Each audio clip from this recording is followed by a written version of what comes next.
பெரியவா சரணம். பெரியவா வானொலியின் மாலை நிகழ்ச்சிகள் ஆரம்பமாகின்றன. இன்றைய எமது நிகழ்ச்சிகள் நித்திய குரு பாதுகா பூஜா, ஸ்ரீ ரா கணபதி அவர்கள் எழுதிய புத்தகத்தின் ஒளிவடிவம், ஆன்மீக உரை, மகா பெரியவா மகிமை, உபன்யாசம். பெரியவா சரணம். பெரியவா சரணம். அடுத்த நிகழ்ச்சி நித்திய குரு பாதுகா பூஜை. शुक्लां भरदरं विष्णुं शशिवर्णं चतुर्भुजं प्रसन्नवदनं ध्यायेत् सर्वविघ्नोपशान्तये। ममोपात्त समस्त दुरितक्षयद्वारा श्री परमेश्वर प्रीत्यर्थं गुरुप्रसाद सिद्ध्यर्थं गुरुप्रीत्यर्थं गुरुपादपूजाम् अद्य करिष्ये। गुरुर्ब्रह्मा गुरुर्विष्णुर्गुरुर्देवो महेश्वरः गुरुः साक्षात् परब्रह्म तस्मै श्रीगुरवे नमः। अपार करुणासिन्धुं ज्ञानदं शान्तरूपिणं श्रीचन्द्रशेखरगुरुं प्रणमामि मुदान्वहम्। सदाशिवसमारम्भां शङ्कराचार्यमध्यमाम् अस्मदाचार्यपर्यन्तां वन्दे गुरुपरम्पराम्. எல்லோரும் குருவை பெரிவாளை தியானம் பண்ணிண்டு அர்ச்சனை பண்ணுவோம். அஷ்டோத்திரம். பெரியவா அஷ்டோத்திரம் பல அஷ்டோத்திரங்கள் இருக்கு. அதுல எளிமையா சுலபமா எது இருக்கோ அதை நான் இப்ப சொல்றேன்.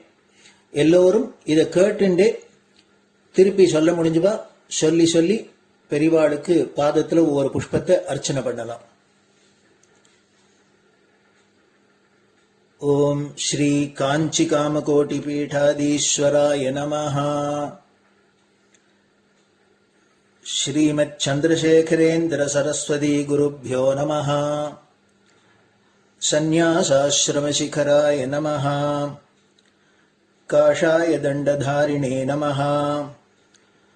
सर्वपीठापहारिणे नमः. स्वामिनाथ गुरवे नमः. करुणासागराय नमः. जगदाकर्षण शक्तिमते नमः. सर्वचराचर हृदयस्थाय नमः. ओम भक्त परिपालक श्रेष्ठाय नमः. धर्म परिपालकाय नमः. श्री जयेन्द्र सरस्वत्याचार्याय नमः. श्री विजयेन्द्र सरस्वती पूजिताय नमः. शिवशक्ति स्वरूपाय नमः. भक्ताभीष्ट प्रदायकाय नमः. ब्रह्मण्य पोषकाय नमः. ब्रह्म विष्णु शिवैक्य स्वरूपाय नमः. कांची क्षेत्रवासाय नमः. कैलाश शिखरवासाय नमः. स्वधर्म परिपोषकाय नमः. चातुर्वर्ण संरक्षकाय नमः. लोकरक्षण संकल्पाय नमः. ओम ब्रह्मनिष्ठापराय नमः. सर्वपापहराय नमः. धर्मरक्षक संतुष्टाय नमः. भक्तार्पितधन स्वीकर्त्रे नमः. सर्वोपनिषत् सारज्ञाय नमः. सर्वशास्त्रगम्याय नमः. सर्वलोक पितामहाय नमः. भक्ताभीष्ट प्रदायकाय नमः. ब्रह्मण्य पोषकाय नमः. नानाविध पुष्पार्चितपताय नमः. रुद्राक्ष क्रीडधारिणे नमः. भस्मोद्दोलित विग्रहाय नमः. सर्वज्ञाय नमः. सर्वचराचर व्यापकाय नमः. अनेक शिष्य परिपालकाय नमः. मनश्चाञ्चल्य निवर्तकाय नमः. अभयहस्ताय नमः. भयापहाय नमः. यज्ञपुरुषाय नमः. यज्ञानुष्ठान रुचिप्रदाय नमः. यज्ञसम्पन्नाय नमः. यज्ञसहायकाय नमः. यज्ञफलदाय नमः. यज्ञप्रियाय नमः. उपमानरहिताय नमः. स्फटिक तुलसी रुद्राक्ष हारधारिणे नमः. चातुर्वर्ण समदृष्टये नमः. ऋग्यजुस्साम अथर्वणादि चतुर्वेद संरक्षकाय नमः. दक्षिणामूर्तिस्वरूपाय नमः जाग्रत् स्वप्न सुषुप्ति अवस्थातीताय नमः कोटिसूर्यतुल्यतेजोमय शरीराय नमः साधुसङ्गसंरक्षकाय नमः अश्वगज गोपूजा निर्वर्तकाय नमः गुरुपादुकपूजातुरन्तराय नमः कनकाभिषिक्ताय नमः स्वर्णबिल्वदलपूजिताय नमः सर्वजीवमोक्षदाय नमः मूकवाक्ताननिपुणाय नमः नेत्रदीक्षादानाय नमः द्वादशलिङ्गस्थापकाय नमः गानरसप्रियाय नमः ब्रह्मज्ञानोपदेशकाय नमः सकलकलासिद्धिताय नमः चातुर्वर्ण्यपूजिताय नमः अनेकभाषासम्भाषण कोविताय नमः अष्टसिद्धिप्रदायकाय नमः ओम श्री शारदामठसुस्थिताय नमः नित्यान्नदानसुप्रीताय नमः प्रार्थनामात्रसुलभाय नमः पादयात्राप्रियाय नमः नानाविधमतपण्डिताय नमः श्रुतिस्मृतिपुराणज्ञाय नमः देवयक्षकिन्नरकिंपुरुषपूज्याय नमः श्रवणानन्दकरकीर्तये नमः दर्शनानन्दाय नमः अद्वैतानन्दभरिताय नमः अव्याजकरुणामूर्तये नमः शैव वैष्णवादिमान्याय नमः श्रीशङ्कराचार्याय नमः दण्डकमण्डलोहस्ताय नमः वीणामृदङ्गसकलवाद्यनाथस्वरूपाय नमः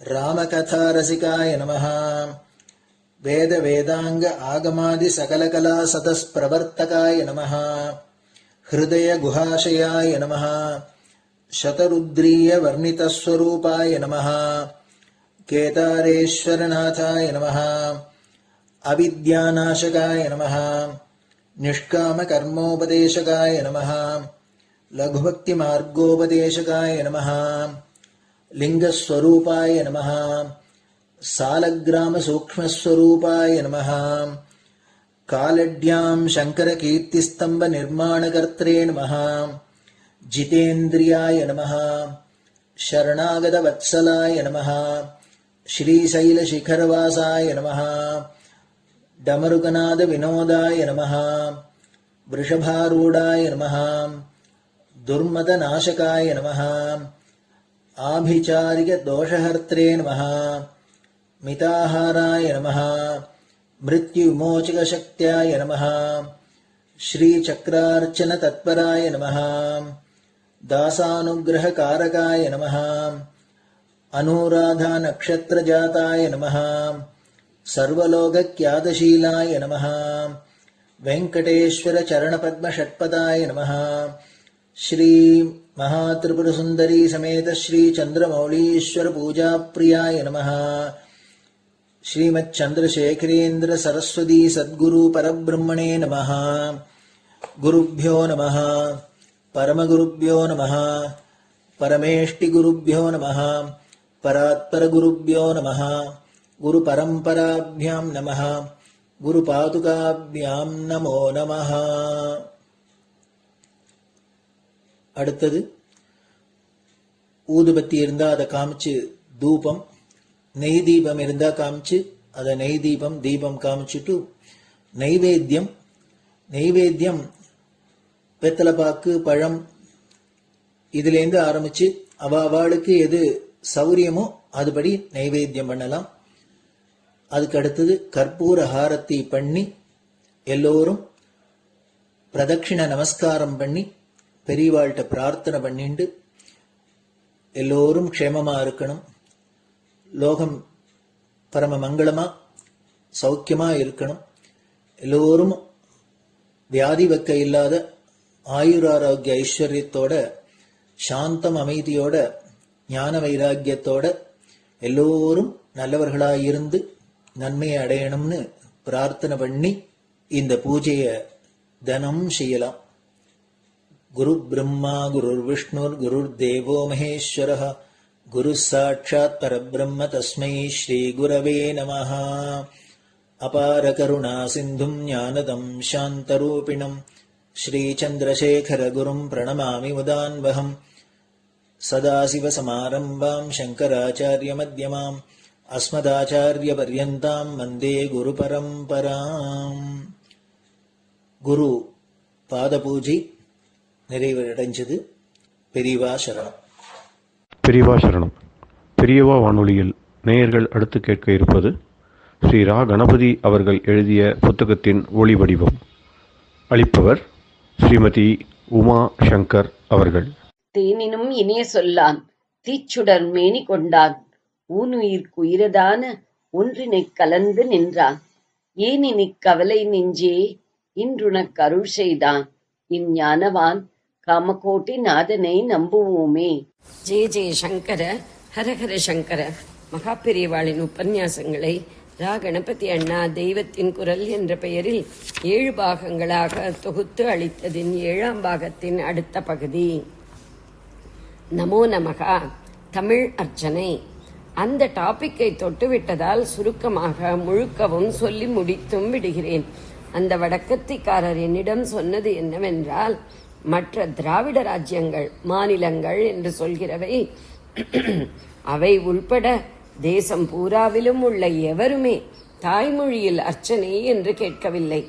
இன்றைக்கு இந்த தேசத்தில் எவருமே சம்ஸ்கிருதத்தை தாய்மொழியாக கொண்டு பேசவில்லைதான். ஆனாலும் நம்முடைய மதத்துக்கு ஆதாரமான புஸ்தகங்கள் எல்லாம் சம்ஸ்கிருதத்திலேயே இருப்பதால் அதையே மத விஷயத்தில் லிங்வா பிராங்கா என்ற பொது பாஷையாக எல்லோரும் ஏற்றுக்கொண்டிருக்கிறார்கள். பிரதேச ஜனங்களுக்கு மாத்திரமில்லாமல் அகில தேச ஜனங்களுக்குமேயான ஆலயங்களில் சாஸ்திரவத்தாக அந்த பாஷையிலேயே அர்ச்சனை உட்பட்ட எல்லா ஆராதனைகளும் செய்து வருகிறார்கள். பல பாஷைக்காரர்கள், பல மரபுக்காரர்கள் இருக்கிற நம் தேசத்தில் எல்லாரும் பொதுவான ஒரு குடும்பம் என்ற ஒருமைப்பாட்டு உணர்ச்சியை பெற இது பெரிய சகாயம் செய்கிறது. அதனால் சாஸ்திரபூர்வம் என்பது ஒரு பக்கம் இருக்க, நடைமுறையில் தேசிய ஒற்றுமைக்கும் இது போன்ற விஷயங்களை இதுவரை உள்ளபடி காப்பாற்ற வேண்டியதாகிறது. யாத்ரிகர்கள் தேசம் பூராவில் இருந்தும் தான் ஒவ்வொரு பிரதேச கோயில்களுக்கும் வருகிறார்கள். உங்கள் ராமேஸ்வரத்தையே எடுத்துக்கொண்டால் அங்கே வருகிற சேவார்த்திகளில் பாதி பேர் வடக்கத்திக்காரர்களாகத்தான் இருப்பார்கள். இப்போதெல்லாம் ஜனங்களுக்கு சஞ்சாரத்தில் ஆசை, அதிலும் உல்லாச ஸ்தலங்கள் மாதிரியே புண்ணியஸ்தலங்களுக்கு போவதிலும் ஆசை ஏற்பட்டிருக்கிறது. எல்டிசி மாதிரி வசதிகள் ஆபீஸிலும் செய்து தருகிறார்கள். க்ஷேத்ராடனம் நடத்தி தரும் டிராவல் ஏஜென்சிகளும் விருத்தியாகிக் கொண்டே இருக்கின்றன. அதனால் ஜம்மு காஷ்மீர் வைஷ்ணவி தேவியிலிருந்து தமிழ்நாட்டு கன்னியாகுமரி வரையில் எந்த பிரசித்தமான கோவிலை பார்த்தாலும் அங்கே ஒரு குட்டி இந்தியாவே வந்த மாதிரி எல்லா பிரதேச ஜனங்களும் வருகிறார்கள். அப்படி இருக்கும்போது அந்தந்த பிரதேச பாஷையில் வழிபாடு என்றால் அது எப்படி என்று இந்த ரீதியில் அந்த வடக்கத்திக்காரர் அங்கே சொல்லிக் கொண்டு போனார். நானும் இந்த தமிழ் அர்ச்சனை விஷயத்தில் ரொம்ப நாளாக கவனம் காட்டி வழிபாடு குறித்தேயான ஆகம சாஸ்திரம், பொதுவான தர்ம சாஸ்திரம் ஆகியவற்றில் நன்றாக பயிற்சி பெற்ற வித்வான்களுடன் கலந்தாலோசித்து ஒரு காம்ப்ரமைஸ் முடிவுக்கு வந்திருப்பதால் அதை அவருக்கு சொன்னேன். பொதுவாக ஆராதனை வழிபாடு என்பது சம்ஸ்கிருதத்தில் தான் இருக்க வேண்டும். வைதிகமாகவும் தாந்திரிகமாகவும், அதாவது ஆகம தந்திர சாஸ்திரப்படியும் கோயில்களில் நடக்கிற எல்லா சடங்குகளும் அப்படியேதான் நீடிக்க வேண்டும். உதாரணமாக, ஒரு ஆலயத்தில் ஜீர்ணோத்தாரண கும்பாபிஷேகம் நடக்கிறதென்றால் அது சாஸ்திர ரீதியில் சம்ஸ்கிருத பாஷையை உபயோகித்து செய்கிற சடங்குகளால் தான் பண்ணப்பட வேண்டும். இது பொது. ஆனால் வழிபாட்டில் உள்ள ஒவ்வொரு அம்சமாக பார்த்து கொண்டு போகும்போது சாஸ்திரங்களிலேயே பிரதேச மொழிக்கும் இடம் தருகிற அம்சங்கள் இருக்கின்றன. பஞ்சோபசாரம் என்று கந்த, புஷ்ப, தூப தீப நைவேத்தியம் செய்வதில் ஆரம்பித்து ஷோடசோபசாரம் என்று 16 உபசாரம் செய்வது, சதுஷ்டி உபசாரம் என்று 64 உபசாரம் செய்கிற வரையில் பூஜையில் பலவித உபசாரங்கள் இருக்கின்றன அல்லவா? அவற்றில் பூஜையின் முடிவு கட்டத்தில் பிரதேச மொழியில் ஸ்தோத்திரங்கள் சமர்ப்பிக்கவும், பாட்டுக்கள் பாடவும், அந்த பாட்டோடு நாட்டியம் கூட ஆடவும் சாஸ்திரங்களில் நன்றாகவே ஸ்பஷ்டமாகவே இடம் கொடுத்திருக்கிறது. நாங்கள் பல சாஸ்திரங்களை அலசி பார்த்ததிலிருந்து அர்ச்சனை என்ற அம்சத்தையும் இந்த ஸ்தோத்திர பாராயண அம்சத்தோடையே சேர்த்துக் கொள்வதில் தப்பில்லை, சாஸ்திர அபச்சாரம் இல்லை என்று ஏற்பட்டது. அதனால் சம்ஸ்கிருதத்தில் அர்ச்சனை பண்ணிவிட்டு அதற்கப்புறம் பிரதேச பாஷையிலும் அர்ச்சனை பண்ணலாம் என்று காம்ப்ரமைசிங்காக முடிவு பண்ணினோம். தேசம் பூராவுக்குமாக இருக்கிற சம்ஸ்கிருத அர்ச்சனையில் கை வைக்க வேண்டாம். வெளிராஜ்யக்காரர்களுக்கும் அவர்கள் மட்டுமின்றி தமிழ்நாட்டிலேயே பெருவாரியாக உள்ள இதுவரை இருந்து வந்த நடைமுறையை மாற்றப்படாது என்று நினைக்கிறவர்களுக்கும் மனோபாதிப்பு ஏற்படும்படியாக எதுவும் பண்ண வேண்டாம். இப்போது இருப்பதை மாற்றாமல் இதோடு கூடுதலாக தமிழ் அர்ச்சனையையும் சேர்த்துக் கொள்ளலாம். இருப்பதில் சேஞ்ச் இல்லை, இருப்பதற்கு அடிஷன் தான். சம்ஸ்கிருத அர்ச்சனைக்கு பதிலாக தமிழ் அர்ச்சனை இல்லை, அதோடு கூடத்தான் தமிழ் அர்ச்சனையும். இன்ஸ்டெட் ஆஃப் இல்லை, இன் அடிஷன் டு தான். இது கோவிலில் நடக்கிற பொது வழிபாடு குறித்து. தனிப்பட்ட சேவார்த்திகளுக்கு அவரவர் இஷ்டப்படி சம்ஸ்கிருதத்திலோ தமிழிலோ எந்த பாஷையில் வேண்டுமானாலும் செய்யலாம். இப்படி நான் அவருக்கு சொன்னேன். அவர் ஒருமைப்பாடு, இன்டகிரேஷன் என்று சொன்னதற்கு இந்த ஏற்பாட்டில் ஹானி ஏற்படாததை புரிந்து கொண்டு நான் சொன்னதற்கு ஒப்புக்கொண்டு போனார். தமிழில் அர்ச்சனைக்காக நாமாவளிகள் அஷ்டோத்திர சதம் 108 சகசிரம் 1000 வேண்டுமே. அப்படி இதுவரை மகான்கள் செய்ததாக எதுவும் இல்லை. அதனால் புதுசாகத்தான் பண்ணியாக வேண்டும். ஆனால் கவனமாக கேட்டுக்கொண்டு பின்பற்ற வேண்டிய விஷயம் என்னவென்றால், அர்ச்சனைக்கான தமிழ் நாமாவளிதான் புதிசாய் செய்யணுமே அன்றி அதில் வருகிற நாமங்கள் பழையதாகத்தான் இருக்க வேண்டும். அதாவது தமிழ்நாட்டின் பழைய மகான்களின் வாக்கில் வந்த நாமங்களாகவே அவை இருக்க வேண்டும். ஈஸ்வரானுபவம் பெற்ற அவர்கள் வாக்குக்கே தனியான அத்தாரிட்டியும் சாங்டிட்டியும் உண்டு. அப்படிப்பட்ட நாமாக்களையே பொறுக்கி எடுத்து 108, 1000 என்று கோக்க வேண்டும். அதாவது புதிசாக செய்வது சொந்தமாக கவனம் செய்கிறதல்ல. கம்பைலேஷன் என்று பழையதையே ஒன்று சேர்த்து தொகுத்து தருவதாகவே அது இருக்க வேண்டும். அவற்றில் தெய்வீக சக்தி, மந்திர சக்தி இருக்க வேண்டுமானால் இப்படித்தான் செய்ய வேண்டும். அர்ச்சனை நாமங்கள் நமது பூர்வ காலத்தில் இருந்த பரம பக்த சிரோமணிகளின் வாக்கிலிருந்து வந்தவையாக இருக்க வேண்டும்.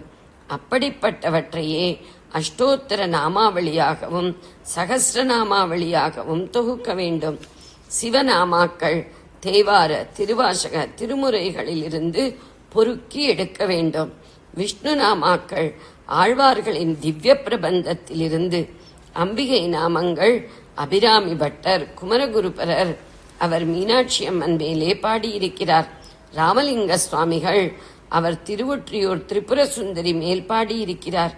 இன்னும் இப்படிப்பட்ட பழுத்த பக்தர்களின் துதிகளிலிருந்து சுப்பிரமணிய நாமாக்கள், திருப்புகழ், கந்தர் அனுபூதி போன்ற நூல்களிலிருந்து, விக்னேஸ்வர நாமாக்கள் ஔவையார், நம்பியாண்டார் நம்பி, கபிலதேவநாயனார், அதிராவடிகள் முதலியவர்களின் நூல்களிலிருந்து, இப்படியாக அனுபவ கனம் வாய்ந்த பெரியோர்களின் நூல்களிலிருந்தே நாமாவளிகள் தயாரிக்க வேண்டும்.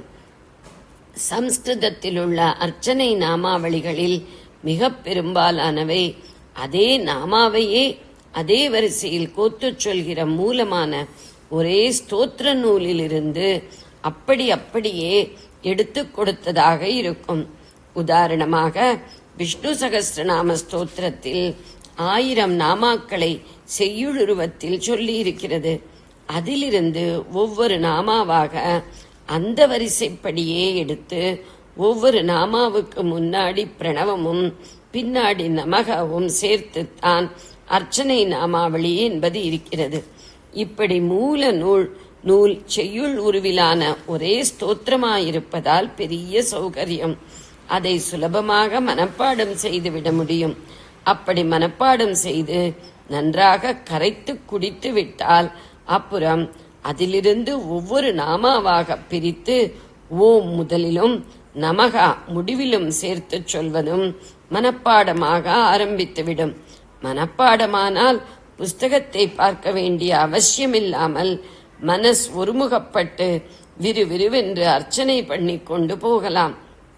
இப்போது தமிழில் நாமாவளி என்கிற போது ஒவ்வொரு நாமாவளியும் ஒரே துதியில் வருகிற தொடர் நாமங்களாக இருக்காது. பல துதிகளிலிருந்து பொறுக்கி எடுத்து போட்டதாகவே இருக்கும். எனவே மூலமான ஒரே துதியை மனப்பாடம் செய்வதற்கும் அப்புறம் அதிலிருந்து முதலில் ஓம் முடிவில் போற்றி சேர்த்த அர்ச்சனை நாமாவளியையும் ஈஸியாக மனப்பாடம் செய்வதற்கும் இங்கே இடமில்லை. மனப்பாடம் செய்வதற்கு ஈஸியான செய்யுளுருவம் இல்லாத வெறும் நாமாவளியை கொஞ்சம் சிரமப்பட்டுத்தான் அப்படி மனப்பாடம் பண்ண முடியும். அதனால் பரவாயில்லை என்று வைத்துக் கொள்ள வேண்டியதுதான். செய்தவர் இன்னார் என்றே தெரியாமல் ஆனாலும் மனசை உருக்குவதாகவும் அர்த்தபுஷ்டி கொண்டதாகவும் பல துதிகள் உதிரி பாடல்கள் தமிழில் இருக்கின்றன. அவற்றிலிருந்தும் அர்ச்சனைக்கு நாமாக்கள் எடுத்துக் கொள்ளலாம். சங்க இலக்கியம், கம்பர், வில்லிபுத்தூரார், கச்சியப்ப சிவாச்சாரியார் போன்ற பக்த கவிகளாக இருந்த பெரியவர்களின் நூல்கள் ஆகியவற்றிலிருந்தும் எடுத்துக்கொள்ளலாம். டைம் டெஸ்டட் என்கிறார்களே, அப்படி பல காலமாக ஜீவனோடு இருந்து வருகிற நூல்களாக இருக்க வேண்டும் என்பது முக்கியம். ஏற்கனவே இருக்கிற நூல்களிலிருந்து கிடைக்கும் நாமாக்கள் போதவில்லை என்றால் அப்போது மட்டுமே புதிதாக பண்ணிக்கொள்ள வேண்டும். அப்படி பண்ணுகிறவை சம்ஸ்கிருத நாமாவளிகளின் மொழிபெயர்ப்பாக இருக்க வேண்டும். இதுவே நம்முடைய பிராச்சீன பத்ததிக்கு காட்டுகிற மரியாதை. நாமெல்லாம் ரொம்ப சின்னவர்கள். நம்முடைய ஸ்வல்ப பக்தியில் நாமாக புதுசாய் பண்ணுகிற வாக்குக்கு என்ன ஜீவசக்தி இருக்க முடியும்? அதனாலும் தான் ஓல்ட் இஸ் கோல்டு என்பது போல் பழைய பொன்மொழிகளின் ஆதாரத்தை காட்டச் சொன்னது. மகாலட்சுமி, தட்சிணாமூர்த்தி, நவக்கிரகங்கள் உள்பட பல முக்கியமான தெய்வங்களுக்கு தமிழ் நூல்களில் இருந்து நாமாவளிகள் தொடுப்பது முடியாமல் இருக்கலாம். இது மாதிரி இடங்களிலெல்லாம் சம்ஸ்கிருத நாமாவளிகளை மொழிபெயர்ப்பது என்று வைத்துக் கொண்டு விடலாம். ஒரு முக்கியமான விஷயம், தமிழ் அர்ச்சனைக்கு பாஷை புரிய வேண்டும் என்பதைத்தான் முக்கியமான காரணமாக சொல்கிறார்கள். பாஷை போட்டியிலேயே இந்த பிரச்சனையை கிளப்பி விட்டிருக்கிறார்கள் என்றாலும் வெளியில் காரணம் என்று காட்டும்போது புரிகிற பாஷையாக இருக்க வேண்டும் என்கிறதையே காட்டுகிறார்கள். வாஸ்தவத்தில் சம்ஸ்கிருத நாமாவளிகளில் பாதி நாமங்கள் எல்லாருக்கும் அர்த்தம் புரிவதாகத்தான் இருக்கும். பழந்தமிழ் நூல்களிலிருந்து பொதுஜன பழக்கமும் அவர்களுடைய மனப்போக்கு, கிராஹ்ய சக்தி ஆகியவற்றை நன்றாக அறிந்து கொள்ளும் அனுதாப பார்வையும் இல்லாத வெறும் புலவர்கள் புது நாமாவளிகள் தயாரித்தால் அதில் பாதி அல்லது அதற்கு மேலேயும் அந்த புலவர்களுக்கு மட்டுமேதான் புரிகிறவையாக அமைந்துவிடக்கூடும். பாஷை போட்டியை விட்டு அர்த்தம் புரிவது என்பதை மட்டுமே கவனத்தில் கொண்டு பார்க்கிற பக்த ஜனங்கள் இதைவிட சம்ஸ்கிருத அர்ச்சனையே தேவலை என்று நினைக்கும்படி ஆகிவிடலாம். ஆகவே ஜனங்களுடைய நிலைமையை உணர்ந்து அவர்களோடு ஒட்டி போகிற தன்மையுள்ள புலவர்களிடமே இந்த காரியத்தை கொடுக்க வேண்டும். மொழிபெயர்ப்பு பணியை சம்ஸ்கிருதம், தமிழ் இரண்டிலும் தேர்ச்சி பெற்றவர்களிடம் கொடுக்க வேண்டும். ஜீவசக்தியுள்ள வாக்காகவும் இருக்க வேண்டும், பொதுமக்களுக்கு புரிவதாகவும் இருக்க வேண்டும். என்ற இந்த 2 லட்சியங்களையும் சர்வ ஜாகிரதையுடன் கருத்தில் கொண்டு குறுகிய மனப்போக்கை விட்டு விசால நோக்குடன் செய்ய வேண்டிய காரியம். வழிபாடு என்பது மக்களுக்கு பிராணாதாரமான விஷயம். அதிலே வழிபாட்டுக்கு சம்பந்தமே இல்லாத பாஷா மோகம், பாஷா துவேஷம் முதலியவற்றால் தலையிட்டு புராதன பத்ததியையும் குலைத்து புதுசாகவும் சரிவர ஒன்றை அமைத்து தர முடியாமல் கெடுத்தால் ஈஸ்வரன் சமிப்பானா? இந்த ஞாபகம் மறக்காமலே செய்ய வேண்டியவற்றை செய்ய வேண்டும். சம்பந்தப்பட்டவர்களுக்கு அப்படிப்பட்ட நல்லறிவு பிறப்பதற்கு அந்த ஈஸ்வரனையே நாமும் பிரார்த்திக்க வேண்டும். நாம் செய்யக்கூடியது, செய்ய வேண்டுவது அதுதான். நமஸ்கார டாபிக்கு திரும்புகிறேன். சகலவிதமான கோளாறுகள் நீங்குவதற்கும் நமக்கு ஏற்பட்ட ஒரே உபாயம் பலவிதமான கருத்துக்கள் கொண்ட நம் எல்லாருக்கும் பிதாவாக இருக்கப்பட்ட அந்த நாராயணனுக்கு நமஸ்காரம் பண்ணுவதுதான். ஜெய ஜெய சங்கர, ஹர ஹர சங்கர. பெரியவா சரணம். இந்நிகழ்ச்சியின் அடுத்த பகுதி நாளை மாலை இதே நேரத்தில் ஒளிபரப்பாகும். பெரியவா சரணம். பெரியவா சரணம். பெரியவா வானொலியில் நேயர்கள் அடுத்து கேட்க இருப்பது திரு கவிக்கண்ணன் அவர்களின் ஆன்மீக உரை. பெரியவா சரணம். ராம் ராம். ஸ்ரீ குருப்யோ நம. ஜெய ஜெய சங்கர, ஹர ஹர சங்கர. பெரியவா வானொலி நேயர்கள் அனைவருக்கும், மகா பெரியவாவுடைய பக்தர்கள் அனைவருக்கும் அடியேன் கவிக்கண்ணனின் அன்பு கலந்த நல்வாழ்த்துக்கள். ராம் ராம். ஜெய ஜெய சங்கர, ஹர ஹர சங்கர. ஸ்ரீ குருப்யோ நம. இந்த உலகத்தில் பிறந்த எல்லாருக்குமே ஏதோ ஒரு விதத்துல ஒரு கஷ்டம், ஒரு துக்கம். யாரையா பார்த்தாக்க முழுக்க சந்தோஷமா இருக்கான்னு நம்மளால சொல்ல முடியல. எல்லாருக்கும் ஒரு கவலை இருக்கு, எல்லாருக்கும் ஒரு குறை இருக்கு. நம்ம யாரையா பார்த்து எப்படி சார் இருக்கேள் அப்படின்னு கேட்டா யாருமே நம்ம கிட்ட அதுக்கு என்ன சார், நான் ரொம்ப சந்தோஷமா இருக்கேன், ஒரு கவலையும் இல்லை, ஒரு குறையும் இல்லை, எதேட்டமா எல்லாம் இருக்கு, ஆண்டவன் அருளால, விரிவா அருளால எனக்கு எல்லாம் நன்னா இருக்கு, சமிருத்தியா இருக்கு, கவலையே கொஞ்சம் கூட இல்லை அப்படின்னு சொல்றோம். யாரையா பார்த்துருக்கோமா? அப்படி பார்த்தா நம்மளே கிள்ளி பார்த்துக்கணும் நம்மள. அப்படிதான் இன்னைக்கு நிலைமை இருக்கு. யாரை கேட்டாலும் ஒரு குறை, யாரை கேட்டாலும் ஒரு வருத்தம், யாரை கேட்டாலும் அவளுக்கு ஒரு கஷ்டம். கஷ்டமே இல்லாதவ யாருமே கிடையாது. நேற்றுக்கு ஒருத்தர் கிளம்பி மேல போயிட்டார் பார்த்தீங்களா, அவருக்கு இனிமே கஷ்டம் இல்லை. இன்னொருத்தர் பிறக்கலையே, அவருக்கும் எந்த கஷ்டமோ துக்கமோ இல்லை. இப்ப யாருக்கு கஷ்டம் இருக்கு? நம்மள மாதிரி பிறந்து அங்கே இங்கே லோன்னு அல்லாடுற நமக்கு மாத்திரம் தான் கஷ்டம் இருக்கு, நமக்கு வருத்தம் தான் கஷ்டம் இருக்கு. ஆனா நாம கூட என்ன நினைக்கிறோம் தெரியுமோ, உன் கஷ்டத்தை விட என் கஷ்டம் ரொம்ப பெருசு, நான் தான் உலகத்திலேயே ரொம்ப கஷ்டப்படுறேன், என்னதான் பகவான் ரொம்ப சோதிக்கிறார், எனக்கு இப்படி எல்லாம் தேவையா, நான் எவ்வளவு நல்லது பண்றேன், பூஜை புனஸ்காரம் பண்றேன், ஜபத்தபங்கள் பண்றேன், இத்தனைலாம் பண்ணி நான் கோவில் குளத்துக்கெல்லாம் போறேன், நிறைய தான தர்மங்கள் பண்றேன், எத்தனையோ யாகங்கள் யஜ்யங்கள்ல எல்லாம் கலந்துக்கிறேன், இத்தனை பண்ணி கூட எத்தனையோ பெரிவாள தரிசனம் பண்ணி, எத்தனையோ கோவில் குளங்கள்ல போய் நம்ம தரிசனம் பண்ணி, கஷேத்ராடனங்கள்லாம் பண்ணி, புனித நதிகள் எல்லாம் நீராடி வந்தா கூட என் பாவம் தொலையிலேயே, என் கஷ்டம் தொலையிலேயே, நான் இன்னும் கஷ்டப்படுறேனே, பகவான் ஏன் தான் என்னை துரத்தி அடிக்கிறானோ, அந்த பகவானுக்கு கண்ணு இல்லையா, அவருக்கு நல்ல மனசு இல்லையா, இப்படிதான் நம்ம புலம்பின்றே கிடக்கும் இல்லையா. ஒரு விதத்துல பார்த்தா எல்லாருமே புலம்பானம் தான் பேர் வச்சுக்கலாம் இல்லையா. அப்படித்தான் இருக்கு. அது நான் ஒருத்தர கேட்டேன், நீங்க எப்படி இருக்க அப்படின்னு கேட்டுட்டேன். அவர் என்ன சொன்னாரோ அதை நான் உங்களோட பகிர்ந்துக்கிற ஒரு சின்ன பாடலா என்ன.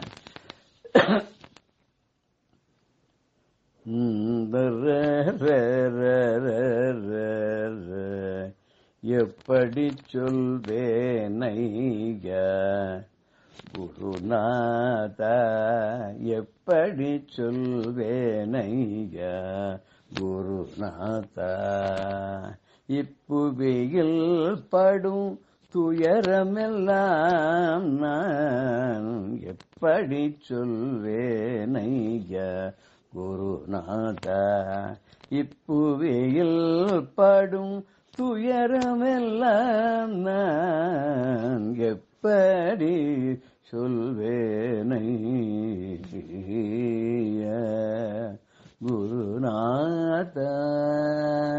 அப்பாவித்தனமாய் அவனியில் பலரை அப்பாவே தனமாய் அவனியில் பலரை இப்பாவி நம்பிய ஏமாந்த கதை இப்பாவி நம்பிய ஏமாந்த கதை எப்படி சொல்வேனையா குருநாதா இப்புவியில் படும் துயரமெல்லாம் நான் எப்படி சொல்வேனையா வேண்டாத போதினிலே உதவிட முன்னிற்பார் வேண்டாத போதினிலே உதவிட முன்னிற்பார் வேண்டியே போது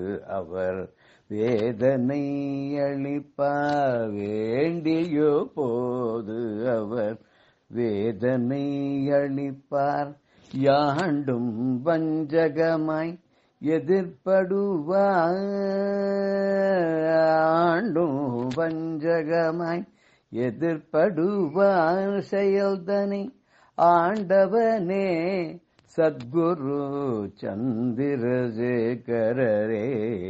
ஆண்டவனே சத்குரு சந்திரசேகரரே நான் எப்படி சொல்வேனையா குருநாதா இப்புவியில் படும் துயரமெல்லாம் நான் எப்படி சொல்வேனையா. சரிதானே? எல்லாருக்கும் இது மாதிரி நிலைமை தானே இருக்கு. யாராவது ஒருத்தர் கிடைச்சிட்டா, ஒரு தூள் கிடைச்சா அழறதுக்கு எல்லாரும் தயாரா இருக்கமோன்னு அதை கொஞ்சம் மறந்து கொஞ்சம் பெரியவாடு ஒரு விசேஷமான ஒரு பிஹேவியர் நம்ம பார்க்கலாமா? இப்போ 1963 சமீபத்தில் மதுரையில மீனாட்சி அம்மன் கோவில்ல கும்பாபிஷேக ஏற்பாடுகள்லாம் நடந்தது. அந்த காலத்துல ரொம்ப பிரபலமான ஒரு ஆன்மீகவாதி P.T. ராஜன் சொல்லிட்டு அவரை பத்தி நம்ம நிறைய கேள்விப்பட்டிருக்கோம். அவர் தான் ஐயப்பன் கோவிலுக்கு கும்பாபிஷேகம் பண்ணி அங்க முதல்ல இங்க எல்லாம் எரிஞ்சு போயிடுத்து, அப்புறம் அங்க புதுசா ஸ்தாபித்தம்லாம் பண்ணி கும்பாபிஷேகம்லாம் பண்ணார். அதே மாதிரி 63 வாக்குல வந்து மீனாட்சி அம்மன் கோவிலுக்கும் கும்பாபிஷேகத்தெல்லாம் அவர் தான் எல்லாம் ஏற்பாடு பண்ணார். அவருக்கு பெரியவா கிட்ட ரொம்ப ஈடுபாடு, ரொம்ப பக்தி.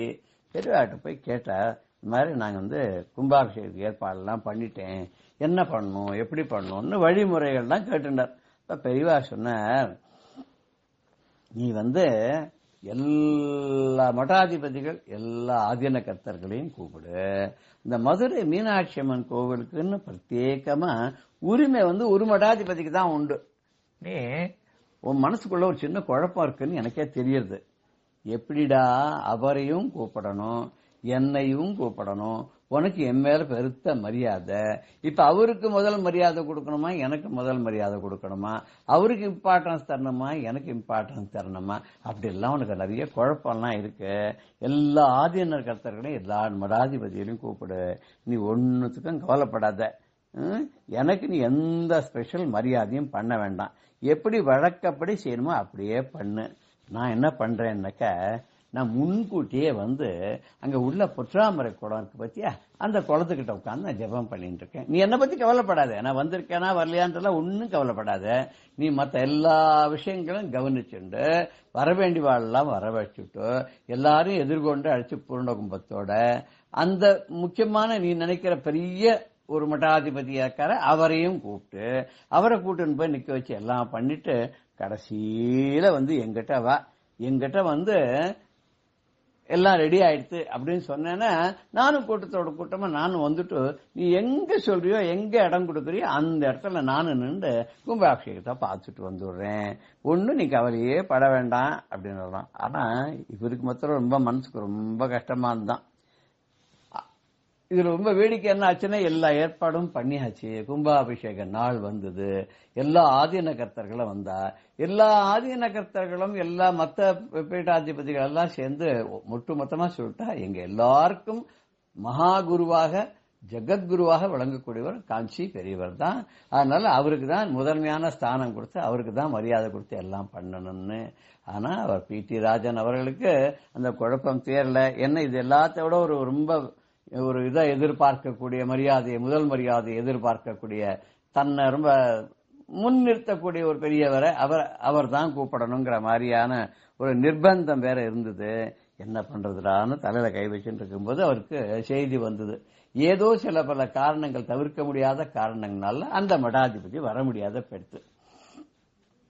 அதனால இவருக்கு பெரிய ரிலீஃப் ஆயிடுச்சு, சை ஆஃப் ரிலீஃப்னு சொல்லுவாங்க, அப்படி ஆயிடுச்சு.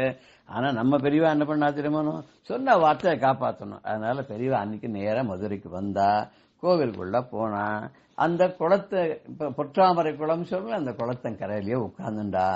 பெரியவா உட்கார்ந்தா கேட்கணுமா, பலாப்பழம் தான் உடனே ஈயெல்லாம் வைக்க ஆரம்பிக்கும்னு சொல்லுவா இல்லையா, அப்பேற்பட்ட ஒரு சுவையான பலாப்பழம் போல நம்ம பெரியவா அங்க வந்து உட்கார்ந்த உடனே, அதுக்குன்னு அந்த ஏழை மோழைகளான பக்தர்கள்லாம் இருக்கா இல்லையா, எளியவர்கள் உள்ளெல்லாம் இடம் கொடுக்க மாட்டேன்பால, பிரமுகர்களுக்கு தானே உள்ள இடம் தருவேன். அப்படி இருக்கச்சு அவள்லாம் வந்து பெரியவா பாரு கூட இருந்திருந்தாலாம். அப்ப பி.டி. ராஜன் வந்தார். வாங்க பெரியவா போலான்னா, பெரியவா கிளம்புறா. பெரியவாளுக்கு முன்னாடி ஏற்கனவே அங்க பிரமுகர்கள், கவர்னர்கள், மந்திரிகள், அப்புறம் வந்து போலீஸ்ல பெரியவா எல்லாம் இருக்கா. பல மடாதிபதிகள், ஆதீன கர்த்தர்கள்லாம் இருக்கா. பெரியவா ராஜகம்பீரமா பி.டி. ராஜன் அழைச்சின்னு போறச்ச, பெரியவா பின்னாடி திரும்பி பார்த்து தன்னை நம்பி வந்திருக்கிற ஒரு 10-15 ஏழை ஜனங்கள்லாம் இருக்கா இல்லையா, அவளையும் என்னோட வாங்கோன்னா, அவளுக்கு அன்னைக்கு VIP தரிசனம். பெரியவாளுடைய பின்னாடியே போய் இருந்து சிறப்பான இடத்துல இருந்துட்டு அங்கேருந்து அந்த குடம் முழுக்க அழகா கண்டு, அந்த விழா சிறப்பாக அமைஞ்சதை கண்டு எல்லாரும் ரசிச்சா. பெரியவாளும் தன்னுடைய ஆசியை வழங்கி அந்த குடமுழுக்கு விழாவானது ரொம்ப சிறப்பாக நடக்கும்படியாக செய்து, எந்த குழப்பமும் இல்லாத, யாருக்கும் எந்த வருத்தமும் இல்லாத, எல்லோரும் சந்தோஷமா இருக்கிற மாதிரி ஒரு கருணை மழையை பொழிந்தாராம் அந்த கருணை முகிலான மகா பெரியவா. அப்பேற்பட்ட ஒரு நிகழ்ச்சியை பி.டி. ராஜன் கடைசி வரைக்கும் என்னன்னைக்கு மறக்காத நினைவு கூர்ந்து கொண்டே இருப்பாராம். அந்த பெருந்தன்மை யாருக்கு வரும்? இன்னார் தான் செய்யணுங்கிற போது எனக்கு ஏன் இம்பார்ட்டன்ஸ் கொடுக்குற? எனக்கு இம்பார்ட்டன்ஸ் கொடுக்கவே வேண்டாம், கொடுக்கணும்னு நான் எதிர்பார்க்கல, கொடுக்காட்டா நான் உன்கிட்ட வருத்தப்பட்டுக்கவும் மாட்டேன் அப்படின்னு பெரியவா பெருந்தன்மையோட சொன்னா இல்லையா. இந்த பெருந்தன்மையை தான் நாமளும் கடைபிடிக்கணும். பெரியவாளுடைய ஒரு நிகழ்வையும் நம்ம பார்க்கும்போது நமக்கு அதுல உணர்த்தக்கூடிய, நாம் அதை தெரிந்து கொள்ள வேண்டிய முக்கியமான விஷயம் என்ன அப்படின்னா, பெரியவா நமக்காக எப்படி நடத்தி காமிச்சா அந்த வழியில நாமும் நடந்துப்போம். வெறுமை போய் நமஸ்காரம் பண்றதுனாலயோ, பூ போடுறதுனாலயோ, பூஜை பண்றதுனாலயோ, பாத பூஜை பண்றதுனாலயோ, பிக்ஷாவந்தனம் பண்றதுனாலயோ எல்லாம் ஒன்னும் பிரயோஜனம் இல்லை. பெரியவா சொன்ன வழியில கேட்டு நடந்து நம்ம சிறப்பாக நம்முடைய வாழ்க்கை அமைத்துக் கொண்டால் அதுதான் நம்ம பெரியவாளுக்கு செலுத்துற மரியாதைன்னு சொல்லி, ஜெய ஜெய சங்கர, ஹர ஹர சங்கர, ஸ்ரீ குருப்யோ நமஹ. ராம் ராம். பெரியவா சரணம். இந்நிகழ்ச்சியின் அடுத்த பகுதி நாளை மாலை இதே நேரத்தில் ஒளிபரப்பாகும். பெரியவா சரணம். பெரியவா சரணம். அடுத்த நிகழ்ச்சி மகா பெரியவா மகிமை உபன்யாசம். வழங்குபவர் பிரம்மஸ்ரீ கணேச சர்மா அவர்கள். அபார கருணா சிந்தும் ஞானதம் சாந்தரூபிணம் ஸ்ரீ சந்திரசேகர குரும் பிரணமாமி முதான்வகம். காஞ்சி மகா பெரிவாளோட திவ்ய சரித்திரத்தில் பெரிவாளோட யாத்திரை ரொம்ப விஸ்தாரமானது. அதில் 1964 வருஷம் வியாச பூஜை காஞ்சி திவ்ய கஷேத்திரத்தில் பண்ணினா. காஞ்சிபுரத்தில் புதுப்பிரிவா ஜெயேந்திர சரஸ்வதி சுவாமியோட வியாச பூஜை ரொம்ப கோலாகலமாக நடந்தது. இன்னொரு விசேஷம், காஞ்சிபுரத்தில் பிராச்சீனமாக சங்கரமடம் இருந்தால் கூட பூஜைக்காக ஒரு கருங்கல்லால மண்டபம் கட்டணும் அப்படின்னு பெரியவா ஆசைப்பட்டு, இன்னைக்கு காஞ்சிபுரத்தில் போனா சந்திரமௌலீஸ்வர பூஜை நடக்கிற அந்த பூஜா கருங்கல் மண்டபத்தை பெரியவா 1964 வருஷம் கட்டினது. ரொம்ப பார்த்து ரொம்ப அழகா பெரியவா கட்டியிருக்கா இந்த பூஜா மண்டபத்தை. அந்த பூஜா மண்டபத்துல மார்பிள்ல சலவக்கல்ல ஆதிசங்கர பகவத் பாதாள் 4 சிஷ்யாலோட இருக்கிறாப்புல இந்த செபத்துல பிம்பம் பிரதிஷ்டை பண்ணி, முன்னால ஆச்சாரியாளோட பாதுக பிரதிஷ்டை பண்ணி, அதுக்கு முன்னால சந்திரமௌலீஸ்வர பூஜை நடக்கிறாப்பெல்லாம் ஏற்பாடு பண்ணி இன்னை வரைக்கும் இப்படிதான் நடந்துட்டு இருக்கு. இந்த வியாச பூஜை ரொம்ப விமர்சையா நடந்தது. 1964 வருஷம் ராமேஸ்வரத்துல கடுமையான புயல். அந்த புயல்னால சேதம் ரொம்ப, தனுஷ்கோடி அப்படிங்கிறதே மறைஞ்சு போறாப்புல புயல் சேதம் ஏற்பட்டது. அந்த சமயத்துல தான் அங்க இருந்த ஜனங்களுக்கெல்லாம் அரசாங்கம் கூட உதவி பண்ண முடியாத ஒரு ஸ்திதியில பெரியவா அதுக்கு முன்னால யாத்திரையில இருக்கிறதே ஒவ்வொரு இடத்துலையும் போறதை எல்லாம் எல்லார்ட்டையும் ஒரு மூட்டை நெல் அனுப்பு, மடத்துக்கு ஒரு மூட்டை நெல் அனுப்பு அப்படி எல்லாம் கேட்டு கேட்டு வாங்கி இந்த மடத்துக்கு வந்த நெல்லெல்லாம் ராமேஸ்வரத்துக்கு அனுப்ப சொல்லி அங்க சேகரம் பண்ணி வச்சு இந்த 64ஆம் வருஷம் புயல்ல அந்த ஜனங்கள்லாம் அன்ன ஆகாரம் இல்லாத பல நாட்கள் தவிக்கிறதே அவளோட பசிப்பிணியை தீக்கிறதுக்கு அவளுக்கு உதவி பண்றதுக்காகவே இப்படி பல நாட்களா பல வருஷமா பெரிவா அதை கலெக்ட் பண்ணி சேகரம் பண்ணி அவளோட பசிப்பிணியெல்லாம் தீத்தார் அப்படின்னு நமக்கு சரித்திரம் சொல்றது. திரிகால ஞானிங்கிறதுக்கு இதெல்லாம் ஒரு சின்ன சாதாரண ஒரு சிம்பிளான ஒரு உதாரணம். எப்போ புயல் வரப்போறது, இந்த ஜனங்கள்லாம் சாப்பாடு இல்லாத வைக்க போறாள் அப்படிங்கிறதுக்காக பெரிவா முன்னாலேயே தான் பரிஞ்சுண்டு சாமான்லாம் சேகரம் பண்ணி அவளுக்கு அனுகிரகம் பண்ற. அப்படின்னா நாம ஒரு குறைய பெரிவாள்கிட்ட சொல்லி தான் நமக்கு அனுகிரகம் வாங்கிக்கணுமா என்ன? தேவையில்லை. நமக்கு எப்போ என்ன வரப்போறது, என்னென்ன சிரமம் வரப்போறது, என்னென்ன வேணும், எப்பப்போ என்னென்ன கொடுக்கணுங்கிறது எல்லாம் தெரிஞ்ச திரிகால ஞானி பெரியவா. அப்படிதான் இந்த 64ஆம் வருஷம் ராமேஸ்வரத்துல இருந்த தவிச்ச ஜனங்களுக்கெல்லாம் புயல் நிவாரணமா பெரியவா தான் அனுகிரகம் பண்ணினான். 1964 வருஷம் நவம்பர் மாசம் கத்தோலிக்க மத தலைவரான போப்பாண்டவர் ரோமாபுரியிலேருந்து இந்தியாவுக்கு வரதா ஏற்பாடா இருந்தது. இந்த போப்பாண்டவர் இந்தியாவுக்கு வரத்தே அதுக்கு கருப்பு கொடி காமிச்சு எதிர்ப்பு தெரிவிக்கணும் அப்படின்னு சில அமைப்புகள்லாம் ஏற்பாடு பண்ணியிருந்தா. இந்த விஷயம் பெரியவாக்கு தெரிஞ்சது. பெரியவாக்கு தெரிஞ்சோன்னு பிடிஐ மூலியமா ஒரு செய்தி அனுப்பிச்சா. அவர் ஒரு மத தலைவர், ஒரு மதாச்சாரியர், மதகுரு. அவர் ஒரு நாட்டுக்கு வரத்தே மற்ற மதஸ்தர்களுக்கெல்லாம் முதல்ல சகிப்புத்தன்மை இருக்கணும், அந்த சகிப்புத்தன்மையை காமிக்கணும், அவளை வரவேற்கணும், தக்க முறையில கௌரவமா வரவேற்று அவளை நாம திருப்பி அனுப்புறதுதான் நம்ம நாட்டுக்கோ நமது கலாச்சாரத்துக்கோ நமது மதத்துக்கு எல்லாத்துக்கும் ஒரு உகந்ததா இருக்கும். இந்த மத நல்லிணக்கம் நமக்கு எல்லாருக்கும் வரணும் அப்படின்லாம் ஒரு பெரிய செய்தியை பிடிஐ மூலமா அனுப்பிச்சு இந்த கருப்பு கொடி காமிச்சு எதிர்ப்பு தெரிவிக்க இருந்தவாளெல்லாம் பண்ணக்கூடாது அப்படின்னு தடுத்து பெரியவா போப்பாண்டவரோட விஜயம் இந்தியாவில் நல்லபடியா நடக்க முடியுமா பெரியவா வழிசி பண்ணினா.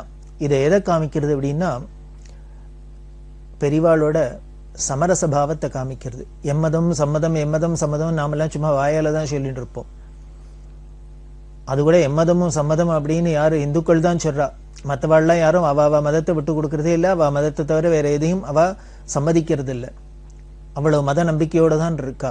அப்படி இருந்தா கூட நாம சம்மதம்னு சொன்னா கூட நமக்கு அது பூர்ணமா இருக்கா அப்படின்னு பார்த்தா சந்தேகமா தான் இருக்கு, கேள்விக்குறியா தான் இருக்கு. ஆனா பெரியவாளுக்கு அதுல துளி கூட சந்தேகத்துக்கே இடமில்லாத எல்லாரையும் ஒன்னா பாக்குறது, எல்லா மதத்தையும் சமமா நடத்துறது, எல்லோருக்கும் கருணையை பொழியறது, எல்லாருக்கும் அனுகிரகம் பண்றது அப்படிங்கிறது ஜாதி மதம் இனம் அப்படின்னு எந்த ஒரு வித்தியாசமும் இல்லாத முழுக்க முழுக்க 100% யாரும் நடந்துட்டா அப்படின்னா பெரியவாளைத்தான் சொல்லலாம். ஏன்னா எந்த மதத்தோட அனுஷ்டானமும் மனுஷனோட உள்ள இந்த ராகத்வேஷத்தை போக்கி சித்த சுத்தி கொடுக்கறதுக்கு தானே மதம்ங்கிறதே ஒண்ணு இருக்கு. அதுதான் இங்க பெரியவா எடுத்து காமிச்சா. அப்படி இருக்கிறதே 1964 வருஷம் காஞ்சிபுரத்துல சாதுர்மாசியத்தெல்லாம் முடிச்சுட்டு நேர சந்தவேலூர் அப்படிங்கிற இடத்துக்கு வந்தா. இன்னைக்கு சுங்குவார் சத்திரம் அப்படின்னு சொல்றோம். அந்த 1965 வருஷம் சுங்குவார் சத்திரத்துல மார்ச் மாசம் இருந்தா. சிவராத்திரி எங்க, இந்த சிவராத்திரிக்கு முன்னால, அதாவது சதுர்தசி திதி, கிருஷ்ணபட்ச சதுர்தசி திதி, மாசி மாசம் கிருஷ்ணபட்ச சதுர்தசி திதி தான் மகா சிவராத்திரி அப்படின்னு சொல்றோம். அந்த சதுர்தசி திதிக்கு முன்னால வர அஷ்டமி திதியில பெரியவாளோட பரமகுரு காஞ்சி காமகோடி பீடத்தோட 66வது சுவாமிகள் சித்தியான தினம். அவளுக்கு அன்னைக்கு ஆராதனை நடக்கும். அதுக்கப்புறம் 8ஆம் நாள் சிவராத்திரி ஆனோன்னு அமாவாசானோன்னு மறுநாள் பிரதம இன்னைக்கு பெரியவாளோட குரு ஆராதனை, 67வது சுவாமிகள் ஆராதனை. இந்த ஒரு வார வித்தியாசத்துல சிவராத்திரிக்கு முன்னால ஒண்ணு பின்னால ஒண்ணு அப்படின்னு 2 ஆராதனையும் வரும். அப்படி பரமகுரு ஆராதனை அஷ்டமி இன்னைக்கு ஆயிருக்கு. மெட்ராஸ்ல திருவல்லிக்கேணியில முரளி ஸ்கேஃப் அப்படின்னு ஹோட்டல் வச்சிருந்தா. அந்த குடும்பத்தை சேர்ந்த மீனாட்சி அம்மா அப்படின்னு அவ ரொம்ப பரம பக்தா. அந்த குடும்பமே பெரியவாளுக்கு ரொம்ப பரம பக்தி. இன்று வரைக்கும் மடத்துக்கு பல கைங்கரியங்கள் பண்ணிட்டு இருக்கிறவா. இந்த மீனாட்சி அம்மா என்ன பண்ணினா பெரியவாளோட பரமகுரு ஆராதனைக்கு சாமான்கள்லாம் வாங்கிட்டு போயிருந்தா. மளிகை சாமான்கள், கரிகா, பழம், இது மாதிரி எல்லாம் வாங்கிட்டு போய் ஆராதனைக்கு கொடுக்கறது. பெரியவாளுக்கு பரமகுரு அப்படின்னா அந்த குரு ஆராதனையில் கலந்துக்கணும், அதுக்கு சாமான்லாம் நம்ம கைங்கரியம் பண்ணணும் அப்படின்னு இந்த சுங்குவார சத்திரத்துக்கு எடுத்துன்னு போயிருந்தா. எடுத்துன்னு போயிருந்தா அங்க போனப்புறம் தெரிஞ்சது பெரியவாள்கிட்ட கொண்டு வச்சா பெரியவா கிட்ட ஆராதனை இன்னைக்கு ஆராதனை நீ சாமான்லாம் கரிகாலெல்லாம் கொண்டு வந்திருக்கியோ அப்படின்னா ஆமாம் அப்படின்னா இந்த அம்மா என்ன பண்ணிட்டா இந்த பஞ்சாங்க வித்தியாசங்கள்ல இந்த அம்மா பார்த்த பஞ்சாங்கப்படி இன்னைக்கு ஆராதனை ஆனா மடத்து பஞ்சாங்கப்படி நேத்திக்கே ஆராதனை ஆயிடுத்து அது இந்த அம்மாவுக்கு தெரியாது இன்னைக்கு தான் ஆராதனை அப்படின்னு நினைச்சு சாமான்லாம் கொண்டு வந்துட்டா பெரியவா அந்த விஷயத்தை சொன்னா நீ இன்னைக்கு கொண்டு வந்திருக்கியே நேத்திக்கே ஆராதனை ஆயிடுத்தே மடத்து பஞ்சாங்கப்படி நேத்திக்கு ஆராதனைன்னு உனக்கு தெரியாதோ அப்படின்னா அந்த அம்மாவுக்கு ரொம்ப வருத்தப்பட்டா மனசு தாபமா இருந்து நாம மெனக்கிட்டு இவ்வளவு சாமான்லாம் ஆசையா கொண்டு வந்து அது ஒரு ஆராதனைக்கு உபயோகப்படாத போயிடுத்தே நேத்திக்கே ஆராதனை ஆயிடுத்தே நம்ம கவனிக்காத போயிட்டுமே அப்படின்னு வருத்தப்பட்டா இருந்தாலும் என்ன பண்றது பெரியவாள்கிட்ட சொன்னா இருக்கட்டும் சந்திரமலீஸ்வர பூஜை இருக்கு மடத்துல சந்தர்ப்பணம் இருக்கு பெரியவா ஏத்துக்கணும் அப்படின்னு சொல்லி ஒரு வழியா சமாதானம் அடைஞ்சுட்டா ஆனா பெரியவா என்ன பண்ணா மடத்து வாத்தியாரை கூப்பிட்டு இங்க யாரானும் கார்த்தாலேருந்து காப்பி கீப்பி சாப்பிடாத ஒண்ணும் இருந்தாலும் அவள்கிட்ட யார்ட்டையானும் 4 பேரை இருக்க சொல்லு இன்னைக்கு திருப்பி ஆராதனை பண்ண போறது குருவுக்கு அப்படின்னா இந்த மீனாட்சி அம்மாவை கூப்பிட்டு நீ எல்லா சாமானும் கொண்டு வந்துட்ட இதுல வஸ்திரம் தான் இல்ல நீ ஒண்ணு பண்ணு காஞ்சிபுரத்துக்கு போய் 4 வேஷ்டி வாங்கிட்டு வா அப்படின்னா அந்த அம்மா சொன்னா நான் அவ்வளவுக்கு பணம் எல்லாம் கொண்டு வரல அப்படின்னா பரவாயில்ல மடத்திலேருந்து வாங்கிக்கோ உனக்காக வாங்கிட்டு வந்து தரச்சொறேன் அந்த வஸ்திரத்தையும் கொடு இன்னைக்கு திருப்பி இன்னொரு தரம் ஆராதனை பண்ணிட்டா போறது அப்படின்னு சொல்லி எல்லா சாமானியும் உடனே சமையல் கட்டில கொடுத்து ஆராதனை சமைக்க சொல்லி அங்க நியமமா இருந்த ஆச்சாரமா இருந்த 4 பேரையே திருப்பி வரைச்சு இந்த அம்மாவுக்காக மெனக்கிட்டு காஞ்சிபுரத்துல போய் 4 வஸ்திரத்தை வாங்கிட்டு வர சொல்லி எல்லாம் பண்ணி ஏதோக்தமா இன்னைக்கு மறுநாளும் ஆராதனை நடந்தது பூர்த்தியா ஆயிடுத்து ஆராதனை எல்லாம் ஆகி தீர்த்தநாராயண பூஜை எல்லாம் ஆகி பெரியவா அக்ஷத பிரசாதம் கொடுத்தா அக்ஷத பிரசாதம் கொடுத்து இந்த மீனாட்சி அம்மா கூட்டு அக்ஷத பிரசாதம் கொடுக்கறது இந்த அம்மா ரொம்ப சந்தோஷம் எதிர்பார்க்காத நேத்திக்கே ஆராதனை ஆயிடுத்துன்னு நினைச்சது போக இன்னைக்கு திருப்பி 2ஆம் தரம் ஆராதனை பண்ணி தான் சாமான்லாம் கொண்டு வந்துட்டோம் அப்படிங்கிறதுக்காக பெரியவா பரம கருணையினால ஆராதனை பண்ணி மடத்துல இதுக்கு ஆராதனை பண்ணோம்னா அதுக்கு உண்டான சிரமங்கள்லாம் படணும் இல்லையோ இப்படி எல்லாம் ஆயிடுத்து அப்படின்னு ஒரு பக்கம் சந்தோஷம் இருந்தாலும் நாம பெரியவாளை சிரமப்படுத்திட்டுமே அப்படின்னு ஒரு வருத்தம் அதனால அக்ஷதை வாங்கிக்கிட்டு பெரியவாள்கிட்ட நமஸ்காரம் பண்ணி மன்னிச்சுக்கணும் நான் நேத்திக்கு ஆராதனைன்னு தெரியாத நான் கவனிக்காத இருந்துட்டேன் இன்னைக்கு சாமான் தான் இன்னைக்கு தான் கொண்டு வந்தேன் இருந்தாலும் பெரியவா சிரமத்தை பார்க்காத இன்னைக்கு திருப்பி ஆராதனை பண்ணிட்டா எனக்கு ரொம்ப சந்தோஷமா இருக்கு பெரியவா கையால பிரசாதம் வாங்கிக்கிறது பெரியவாளை மடத்துல சிரமப்படுத்தினதுக்கு மன்னிச்சுக்கணும் அப்படின்னு நமஸ்காரம் பண்ணினா அதுக்கு பெரியவா சிரிச்சுட்டே சொல்றா மன்னிச்சுக்கணுமா உன்ன நீ எதுக்கு வருத்தப்பட்டுன்னு என்கிட்ட மன்னிப்பு கேட்கணும் நாங்க தான் உனக்கு தேங்க்ஸ் சொல்லணும் அப்படின்னா பெரியவா இந்த அம்மாவுக்கு புரியல எதுக்கு பெரியவா தேங்க்ஸ் சொல்லணும்னு பெரிய வார்த்தையெல்லாம் உபயோகப்படுத்துறாளே பெரியவா சொல்றா நேத்திக்கே ஆராதனை ஆயிடுத்து நீ தவறுதலா இன்னைக்கு திருப்பி சாமான் கொண்டு வந்ததுனால என்ன ஆயிடுத்துன்னு என்னோட பரமகுருநாதரை இன்னொரு தரம் ஸ்மரிக்க முடியுமா 2ஆம் தரம் ஸ்மரிக்க முடியுமா எனக்கு ஒரு பாக்கியத்தை ஒன்னால கிடைச்சது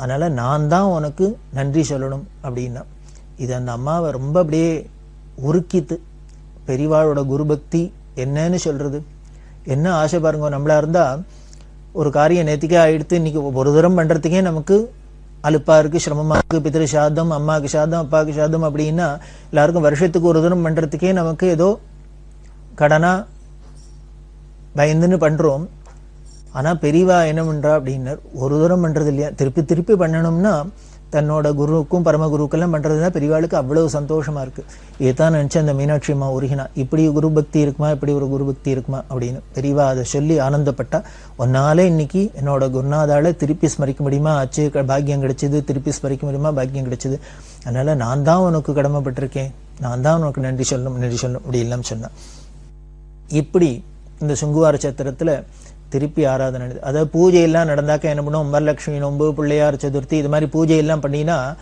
அன்னைக்கு உடனே பூஜை பண்ணிட்டு அப்படியே சுவாமியை விட்டுறது இல்லை உடனே மறுநாளைக்கு புனர் பூஜை அப்படின்னு பண்ற வழக்கம் அந்த புனர் பூஜை பண்ணினாக்க அதாவது எந்த ஒரு காரியத்தையும் நல்ல காரியத்தையும் முத நாள் பண்ணிவிட்டு திருப்பி ஒரு தரம் பண்ணிவிட்டு 2ஆம் தரம் பண்ணினா அது விருத்தியாகும் அப்படின்னு ஒரு சாஸ்திர நம்பிக்கை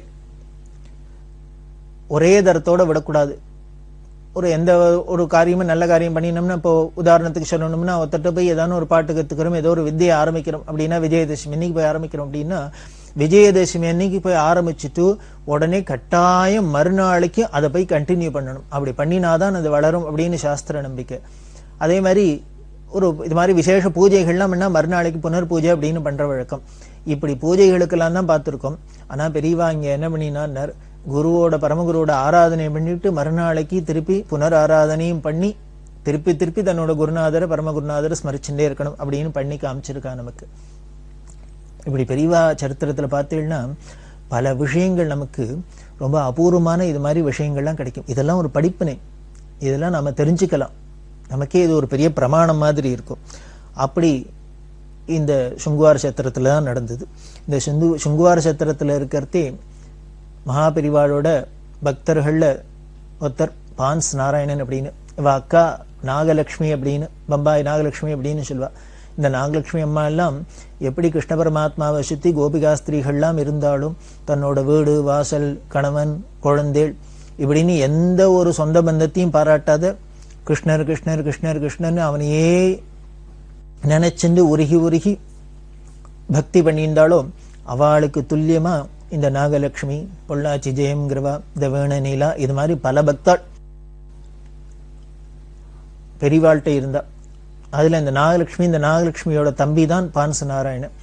இந்த நாகலட்சுமி அம்மா தன்னோட புள்ள இந்த பான்ச நாராயணன் தம்பி வா 2 பேரையும் அழிச்சுன்னு பெரியவாள்கிட்ட இந்த சுங்குவார சத்திரத்துல வந்து தரிசனம் பண்ணி வைக்கிறா. அந்த அம்மா பெரியவாள்கிட்ட பிரார்த்தனை பண்ணினா, என் குடும்பத்துல மற்றவாளுக்கெல்லாம் ஒருத்தருக்கும் பெரியவாளை பத்தி அதிகமா ஒன்றும் தெரியல, பக்தி வளரணும் எல்லாருக்கும், இவன் என் தம்பி, இவனுக்கு பெரியவாள்கிட்ட எப்பொழுதும் பக்தி இருக்கணும் அப்படின்லாம் பிரார்த்தனை பண்ண பெரியவா பூர்ணமா அனுகிரகம் பண்ண. அப்படி பூர்ணமா அனுகிரகம் பண்ணது என்ன ஆச்சுன்னு, அதுக்கப்புறம் அன்னிலேந்து ஆரம்பிச்சு இந்த நாராயணன் கடைசி மூச்சு உள்ள வரைக்கும் பெரியவா பெரியவா பெரியவா அப்படின்னு பெரியவாளுக்கு அடிமையா, பெரியவாளுக்கு அதுக்கப்புறம் பல கைங்கரியங்கள் பண்ணியிருக்கா, பல கைங்கரியங்கள்லாம் பண்ணியிருக்க. இந்த நாகலட்சுமி இந்த பான்சனானோட அம்மா எப்படி காலமானா அப்படின்னு பார்த்தா ஆச்சரியமா இருக்கும். பெரியவா நினைச்சா யாருக்கெல்லாம் எப்படி வேணா அனுகிரகம் பண்ணலாம் அப்படிங்கிறதுக்கு ஒரு சாட்சி. பெரியவா திருவத்தியூருங்கிற இடத்துல இருந்தா இந்த பான்சனாரன்னு தன்னோட அம்மாவை அழிச்சுன்னு பெரியவாள்கிட்ட போனார். அந்த அம்மா ரொம்ப ஆச்சார அனுஷ்டானம் உள்ளோ, பெரியவா தானே மந்திரோபதேசம் பண்ணணும் அப்படின்னு பிரார்த்தனை பண்ணினா. பெரியவா உடனே ஒரு பரமேஸ்வரனோட நாமத்தை சொல்லி இதை எப்பொழுதும் சொல்லின்று அப்படின்னு சொன்னான். இதை உபதேசம் பண்ணினோன்னு அந்த அம்மா கிட்ட, நான் அதை ஜபம் பண்ணிட்டு இருக்கேன், எனக்கு ஒரு ஆசை, என்னோட உயிர் பிரிய காலத்துல பார்வதி பரமேஸ்வரா எனக்கு தரிசனம் கொடுத்து என்னை அழிச்சுன்னு போகணும் அப்படின்னா. பெரியவா அப்படியே ஆகட்டும் அப்படின்னு ததாஸ்துன்னு கையை தூக்கி அனுகிரகம் பண்ணிட்டா. இந்த கேள்வியை பாருங்கோ, இந்த பிரார்த்தனையை பாருங்கோ, நமக்கு மந்திரோபதேசம் வாங்கிக்கிறோம், ஜபம் பண்றோம், சித்தியாருது எல்லாம் இருக்கட்டும். அந்த அம்மா கேட்டது தன்னோட அந்திம காலத்துல பார்வதி பரமேஸ்வரன் நேர தரிசனம் கொடுத்து அழிச்சுன்னு போகணும் அப்படின்னு கேட்கிறான்னா, பெரியவாளும் சர்வசகஜமா ஆகட்டும் அப்படியே ஆகட்டும் அப்படின்னு அனுகிரகம் பண்றான்னா, பெரியவா பேருப்பட்ட சர்வசக்தன் அப்படிங்கிறத நாம இதுலேயும் தெரிஞ்சுக்கலாம். அந்த அம்மா கேட்டுட்டா, நிஜமாவே நடந்ததோ அப்படின்னா நிஜமாவே நடந்தது. அதுக்கப்புறம் பல வருஷம் கழிச்சு இந்த அம்மாவுக்கு பல பிள்ளைகள், அதுல மூத்த பிள்ளை திருச்சியில இருந்தா, அந்த திருச்சியிலவே மூத்த பிள்ளையாத்துல இருக்கா. அம்மாவுக்கு உடம்பு சரியில்லை அப்படின்னு விஷயங்கள்லாம் வந்தது. பான்சநாராயணன் பேருந்தர், அவர் சனி ஞாயிறு வாழாவரம் லீவுக்கு அம்மாவுக்கு போய் கைங்கரியம் பண்ணிட்டு வரு. அப்படி ஒரு வெள்ளிக்கிழமை ராத்திரி கிளம்பி திருச்சிக்கு போயிட்டு ஞாயிற்றுக்கிழமை ராத்திரி கிளம்பி திரும்பி வரப்போறார், மெட்ராஸ்க்கு வரப்போற. திங்கக்கிழமை ஆபீஸ் போகணும் அப்படின்னு. ஞாயிற்றுக்கிழமை கிளம்புறதே அந்த அம்மா சொன்னா, இன்னைக்கு ஒரு நாள் இருந்துட்டு போடா, நாளைக்கு ஊருக்கு போடா அப்படின்னா. இவர் சொன்னார், இல்லம்மா நான் ஆபீஸ் சாவி எல்லாம் எடுத்துன்னு வந்திருக்கேன், ஏன்னா ஒரு பெரிய பொறுப்புல இருக்கிறதுனால நான் சாவி எடுத்துன்னு வந்திருக்கேன், இந்த வார லீவுனால நான் இந்த லீவுல வந்தேன் வழியே நான் லீவு போட்டுட்டு வரல, ஆபீஸ்ல சொல்லிட்டு வரல, அதனால நான் அவசியம் போய் தான் ஆகணும் அப்படின்னா. அந்த அம்மா சொன்னா, இன்னைக்கு ஒரு நாள் ராத்திரி இருந்துட்டு போகப்படாதா அப்படின்னு சொன்னா. இவர் அதை மீறிண்டு வந்துட்டார், ஏன்னா பொறுப்பு இருக்கிறதுனால சாவி எடுத்துன்னு வந்திருக்கார். இவர் ரயில்ல வந்துட்டு இருக்கார். அந்த கீழே அந்த அதாவது என்ன சொல்லுவோம் லோயர் பர்த், அதுல படுத்துன்னு வந்துட்டு இருக்கார். வெளியில ஜன்னல் திறந்து இருக்கு. இவர் ஜன்னலை பார்க்க தலையை வச்சுன்னு படுத்துட்டு இருக்கார். என்னமோ மனசுல ஒரு தவிப்பு, அம்மா அப்படி சொன்னாலே கெஞ்சினாலே, இன்னைக்கு ஒரு நாள் ராத்திரி இருந்துட்டு போடான்னு அதை தட்டின்னு நாம வந்துட்டோமே, நமக்கு இப்படி ஒரு உத்தியோக நிர்பந்தம் மத்தியா அப்படின்னு மனசு தாப்பப்பட்டுட்டே இருக்க, தூக்கம் வரல. அப்படி பார்த்துட்டே ஜன்னலை பார்த்துன்னு வந்துட்டே இருக்கிறதே திடீர்னு ஆகாசத்துல பார்த்தாக்க ஒரே ஒரு லைட்டு போட்டாப்புல பெருசா ஒரு ஜோதி, சூரியன் மாதிரி ஒரு ஜோதி தெரிஞ்சது. ஆனா ட்ரெயின் போயின்னு இருக்கு, ஜன்னல் வழியால தான் இதை பாக்குற. இவருக்கு திடீர்னு இப்படி தெரிஞ்சோடனே கொஞ்ச நேரத்துல அதை மறைஞ்சு போயிடுத்து. தூக்கம் வரல, பிறண்டு படுத்துன்னு பக்கத்துல இன்னும் இந்த பரத்துல படுத்துட்டு அவர் திடீர்னு என்ன பண்ணார், ஏந்துட்டு இந்த நாராயண்ட கேட்டார், சார் நீங்க பார்த்தா ஒரு அதிசயம், ஜன்னலுக்கு வெளியில என்னமோ இந்த அர்த்தராத்திரியில ஏதோ ஒரு பெரிய லைட்டு போட்டாப்புல பிரகாசமா தெரிஞ்சுதே அப்படின்னு. அவரும் பக்கத்துல இருந்தோன்னு சொன்னோன்னே நாராயணனுக்கு ஆச்சரியம் வந்து, நாம தான் ஏதோ பிரமையில ஏதோ பார்த்தோமாக்குன்னா பக்கத்துல இருந்தோரும் பார்த்திருக்காரு அப்படின்னு ஒரு ஆச்சரியம். சரி என்ன எதுன்னு புரியல, திடீர்னு பாதிராத்துல ஆகாசத்துல ஒரு நிமிஷம் ஏதோ ஒரு ஜோதி மாதிரி தெரிஞ்சுதே அப்படின்னு வந்துட்டா. அதுக்குள்ள மாம்பலம் ஸ்டேஷன் வந்துடுத்து. நாராயணன் இறங்கினார். இறங்கினோடனே அவ குடும்பத்திலேருந்து ஒருத்தர் வந்து ஸ்டேஷன்லயே நிக்கிறார். எதுக்கு அப்படின்னா, உங்க அம்மா ராத்திரி காலமாயிட்டா, திரும்பி நீங்க திருச்சிக்கு போகணும் அப்படின்னு. இது நாராயணனுக்கு ஆச்சரியமா இருந்தது. இதுக்குதான் அம்மா சொல்லியிருக்கா போல இருக்கு, இன்னைக்கு ஒரு நாள் ராத்திரி இருந்துட்டு போகணும், நமக்கு அது புரியாத அஜ்ஞானத்துல வந்துட்டுமே அப்படின்னு திரும்பி உடனே பஸ் பிடிச்சி ஊருக்கு போனார். அங்க போய் கேட்டாக்க ஒரு ஆச்சரியம் என்ன அப்படின்னா, எந்த டயத்துல அந்த அம்மா ஆவி பிரிஞ்சது காலமானா அப்படின்னா, எப்போ எந்த க்ஷணத்துல இவர் ரயில்ல வந்து நிற்கிறதே ஆகாசத்துல பெரிய ஜோதி மாதிரி ஒன்னு பார்த்தாரோ அதே க்ஷணம் எக்ஸாக்ட் அந்த டயத்துல திருச்சியில அந்த அம்மா காலமாயிருக்கா. இது எதை குறிக்கிறது அப்படின்னா, அந்த அம்மா திருவத்தியுலகத்தை பெரியவாள்கிட்ட கேட்டாலும் இல்லையோ, எனக்கு அந்திம காலத்துல பார்வதி பரமேஸ்வரர் வந்து தரிசனம் கொடுத்து என்னை அழிச்சுன்னு போகணும் அப்படின்னு. அந்த அருட்பெரும் ஜோதி தனிப்பெரும் கருணை அப்படிங்கிற அந்த ஜோதி ஸ்வரூபமான பரமேஸ்வரன் தான் இவ தாயாருக்கு தரிசனம் கொடுத்து அழிச்சுன்னு போயிருக்காங்கிறத உணர்த்தணும், தெரியப்படுத்தணுங்கிறதுக்காக தான் போல இருக்கு இந்த ரயில்ல போயிருந்த நாராயணனுக்கும் இந்த ஜோதிஸ்வரூபமா ஆகாசத்துல திடீர்னு ஒரு தரிசனம். காரணம் என்னன்னு, இவ அம்மா பெரியவாள்கிட்ட கேட்கறதே அந்திம காலத்துல எனக்கு ஈஸ்வரன் தரிசனம் கொடுத்து அழிச்சுன்னு போகணும்னு பெரியவாள்கிட்ட பிரார்த்தனை பண்ணி பெரியவா அனுகிரகத்தை சாட்சியா இருந்தவர் இந்த நாராயணன் தான். இது நடந்திருக்கா அப்படிங்கிறதுக்கும் சாட்சியா அந்த நாராயணனுக்கு தெரியணுமே, அதனாலதான் ஆகாசத்துல ஒரு ஜோதிஸ்வரூபம் தெரிஞ்சது போல இருக்கு. இதான் பெரியவாளோட தபஸுக்கும் அவளோட அனுகிரகத்துக்கும் நமக்கெல்லாம் எடுத்துக்காட்டா இருக்கு. இப்படி அந்த பான்ச நாராயணன் முதல்ல பெரியவாளை சரணாகதி பண்ணினது இந்த சுங்குவார் சத்திரம்ங்கிற இடத்துல தான். அப்படி சுங்குவார் சத்திரத்துல யாத்திரையெல்லாம் முடிச்சுட்ட பெரியவா மெட்ராஸ்க்கு விஜயம் பண்ண போறா. 1965 வருஷம் மார்ச் மாசம் 14 சென்னைக்கு விஜயம் பண்ணினா. சென்னைக்கு விஜயம் பண்றதே அங்க சிவா விஷ்ணு கோவில்ல அகில பாரத வேத சம்மேளனம் ஒண்ணு நடந்தது. ரொம்ப விமர்சையா அகில பாரத வேத சம்மேளனம் நடந்தது. அந்த வேத சம்மேளனம் சிவா விஷ்ணு கோவில்ல நடந்ததுக்கு ஞாபகார்த்தமா பெரியவா என்ன பண்ணா, வேதாரண்ய மகாமண்டபம் அப்படின்னு ஒரு பெரிய மண்டபம் அங்க எழுப்பணும் அப்படின்னு ஆசைப்பட்டு அதுக்கு அடிக்கல் நாட்டினா. அப்படி இருக்கிற பெரியவா 1965 வருஷம் சித்திர வருஷ பரப்பு போது திருவல்லிக்கேணியில இருந்தா. திருவல்லிக்கேணியில வசந்த பங்களா அப்படின்னு இருக்கு, அதில் தான் பெரியவா தங்கியிருந்தா. அப்போ புதுப்பிரிவா ஜெயேந்திர சரஸ்வதி சுவாமிகள் தலைமையில ஒரு பெரிய வித்வத் சதஸ் நடத்த ஏற்பாடு பண்ணினா. அந்த வித்வத் சதஸ் ரொம்ப கோலாகலமா நடந்தது. அந்த 65 வருஷம் சித்திர வருஷ பரப்பன்னைக்கு பெரியவா திருவல்லிக்கேணியில இருக்கிறதே சங்கீத வித்வான்கள் எல்லாருமா சேர்ந்துன்னு ஒரு 200 பேருக்கு மேல வித்வான்கள் எல்லாருமா ஒன்று கூடி, அல்ல மகாராஜபுரம் விஸ்வநாதையர், முசிறி சுப்பிரமணியர், அரியக்குடி ராமானுஜயங்கர் முதலான பெரிய மகா வித்வான்கள் எல்லாருமே சேர்ந்து இன்னும் கிட்டத்தட்ட 200 வித்வான்களுக்கு மேல எல்லாரும் வந்து வருஷப்பரப்பன்னைக்கு காலங்கார்த்தால தியாகராஜ சுவாமிகளோட பஞ்சரத்ன கிருதி முதலானதெல்லாம் பாடினா. பாடிட்டு எல்லாரும் சங்கீத அஞ்சலி பண்ணி 1008 ரூபாய் காணிக்க சமர்ப்பணம் பண்ணினா சங்கீத வித்வான்கள்லாம் சேர்ந்து. இன்னைக்கும் பார்த்தீங்கன்னா வருஷப்பரப்பன்னைக்கு காஞ்சிபுரத்துல பெரியவா அதிஷ்டானத்துக்கு முன்னால அதே மாதிரி ஆச்சாரியெல்லாம் எங்க கேம்ப்ல இருக்காளோ அங்கெல்லாம் வித்வான்கள்லாம் வந்து வருஷப்பரப்பன்னைக்கு எல்லா வித்வான்களும் முடிஞ்ச வரைக்கும் எத்தனை வித்வான்கள் வர முடியுமோ வந்து தியாகராஜ சுவாமிகளோட பஞ்சரத்ன கிருதி பாடுறது, சங்கீத அஞ்சலி பண்றதெல்லாம் இன்னி வரைக்கும் ஒரு பழக்கமா இருக்கு. இது 1965 வருஷம் ஆரம்பிச்சது, இன்று வரைக்கும் தொடர்ந்து நடந்துட்டு வருது. இது என்றைக்கும் நடக்கும் அப்படின்னு நாம பெரியவாள்கிட்ட பிரார்த்தனை பண்றோம். அந்த வசந்த பங்களால இருக்கிறதே பண்டிட் ரவிசங்கர் அப்படிங்கிற பெரிய சிதார் வித்வான். அவர் அல்லாரக்காங்கிற தபலா மேதை இவாளோட வந்து பெரியவாளுக்கு முன்னால கச்சேரி பண்ணினர். ரவிசங்கர் அல்லாரக்கா தபலாவோட சிதார் வாத்தியம் கச்சேரி பண்ணினர். ரொம்ப கந்தர்வகானமா பொழிஞ்சர். அப்படி பொழிஞ்சுட்டு பெரியவாளும் ரொம்ப ஆனந்தமா கேட்டு ரசிச்சு அவருக்கு அனுகிரகம்லாம் பண்ணினா, பின்னால ரவிசங்கர் இந்த அனுபவத்தை சொல்ற. தானும் பல இடத்துல போய் பல இடங்கள்லாம் எவ்வளவோ ஒரு பெரிய இடங்கள்லாம் வாசிச்சிருக்கோம். இருந்தா கூட இப்படி பெரியவா சன்னதியில இன்னைக்கு வாசிச்சது இந்த கச்சேரிக்கு ஈடு இனிமே எனக்கே சொல்ல முடியாது. அப்படி ஒரு ஆனந்தம், மனசுல என்னன்னு சொல்ல தெரியல, வார்த்தையால விவரிக்க தெரியல, என்னமோ ஒரு குதூகலமா இருக்கு, ஆனந்தமா இருக்கு, அப்படி ஒரு அமைதியா இருக்கு. இப்படி ஒரு அனுபவம் எனக்கு என் ஆயுசுல இது வரைக்கும் ஏற்பட்டது இல்லை, இந்த பெரியவா சன்னதியில ஏற்பட்டது அப்படின்னார். அது என்ன சார், வாயால சொல்ல முடியாத, வார்த்தைகளால சொல்ல முடியாத கூட ஒரு எக்ஸ்பீரியன்ஸ் இருக்குமா என்ன? அது என்ன நடந்திருக்கும் அப்படின்னா வேற ஒண்ணும் இல்லை.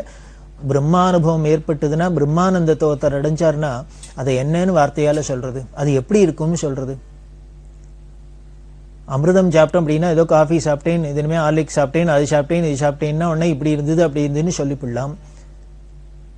அமிர்தத்தை குடிச்சவருக்கு எப்படி இருக்கும்னு என்ன சொல்ல முடியும்? அது மாதிரிதான் இந்த எத்தனையோ அனுபவங்கள், லௌகீகமான அனுபவங்களுக்கும் பரம தெய்வீகமான இந்த பிரம்மானந்தத்துக்கும் இதான் வித்தியாசம். அதைத்தான் பண்டிட் ரவிசங்கரும் சொன்னார், இந்த அனுபவம் எனக்கு முன்னாலே ஏற்பட்டதில்லை, அப்படி ஒரு ஆனந்தம் அப்படின்னு சொன்னார்.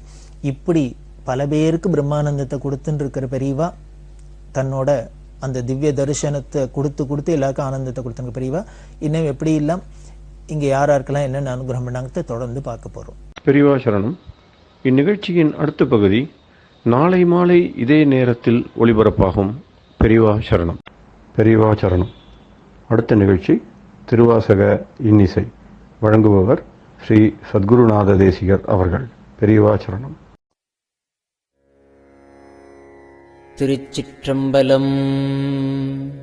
கண்ட 10 இந்திரிய வயமயங்கி இறப்பதற்கே காரணமாய் அந்தரமே திரிந்து போய் அருநரகில் வீழ்வேற்கு சிந்தைதனை தெளிவித்து சிவமாக்கியனை ஆண்ட அந்தமிலா ஆனந்தம் அணிகுள் தில்லை கண்டேனே.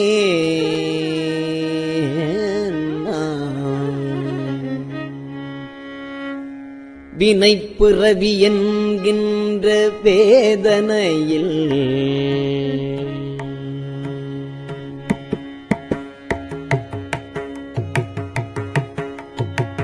வினைப்பிறவி என்கின்ற வேதனையில் அகப்பட்டு தன்னை சிறிதும் நினையாதே,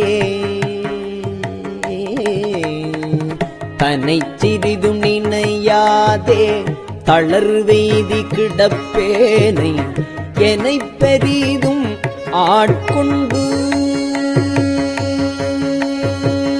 என்னை பெரிதும் ஆட்கொண்டு என்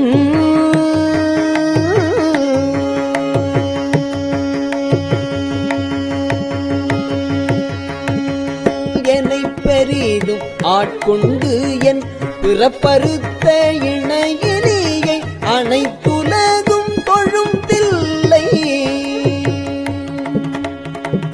அனைத்துலகும் தொழும் தில்லை அம்பலத்தை கண்டேனே, அம்பலத்தை கண்டேனே,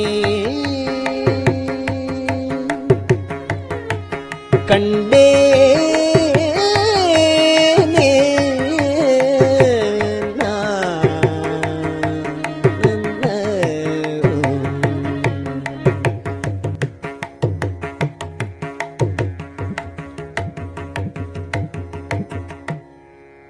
உருத்தெரியா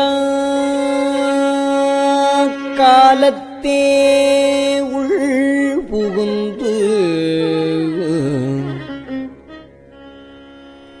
என் உளம் மன்னி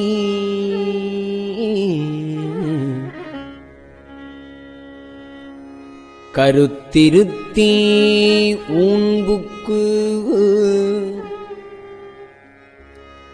கருணையினால் ஆண்டு கொண்ட திருத்துருத்திமேயானை தித்திக்கும் சிவபதத்தை அருத்தினால்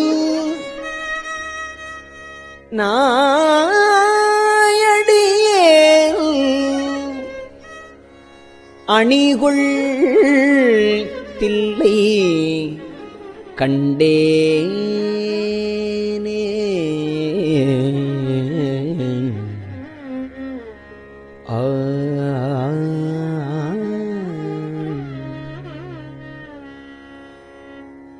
கல்லாத புல்லறிவில் கடைப்பட்ட நாயேனை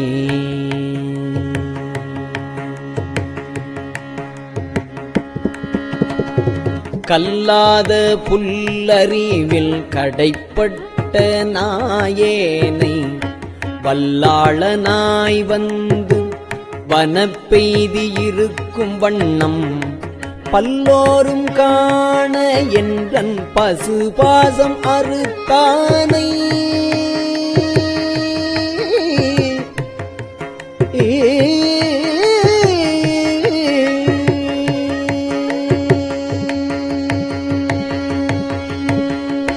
பல்லோரும் காண என்றன் பசுபாசம் அறுத்தானை எல்லோரும் இறைஞ்சதில்லை அம்பலத்தை கண்டேனே. எல்லோரும் இறைஞ்சதில்லை அம்பலத்தை கண்டேனே.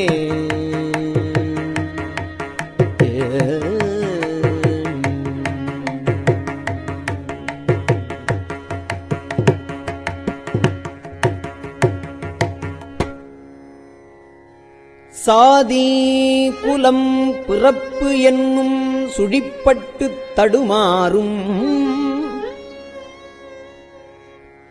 ஆதமிலி நாயேனை அல்லலறுத்து ஆட்கொண்டு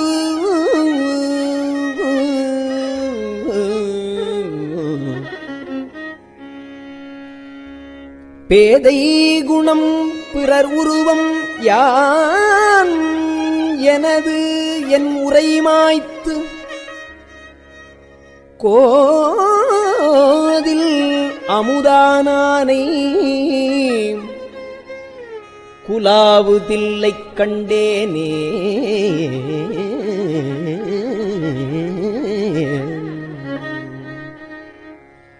பிறவிதனை அறமாற்றி பிணி மூப்பு என்று இவை இரண்டும்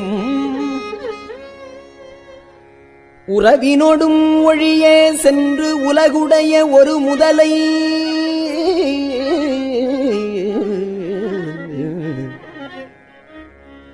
செறிபொழில் சூழ் தில்லை நகர் திருச்சிற்றம்பலம் மன்னி மறையவரும்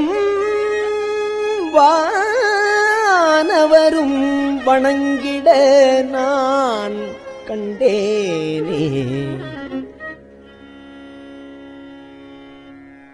பத்திமையும் பரிசுமில்லா பசுபாசம் அறுத்தருளே பித்தன் இவன் என என்னை ஆக்குவித்து பேராமே. பத்திமையும் பரிசுமில்லா பசுபாசம் அறுத்தருளே பித்தன் இவன் என என்னை ஆக்குவித்து பேராமே. சித்தமெனும் திண்கயிற்றால் சித்தமெனும் திண்கயிற்றால் சித்தமெனும் திண்கயிற்றால் திருப்பாதம் கட்டுவித்த வித்தகனார் விளையாடல் சித்தமெனும் திண்கயிற்றால் திருப்பாதம் கட்டுவித்த வித்தகனார் விளையாடல் விளங்குதில்லை கண்டேனே. வித்தகனார் விளையாடல் விளங்குதில்லை கண்டேனே. விளையாடல் விளங்கு தில்லை கண்டேனே.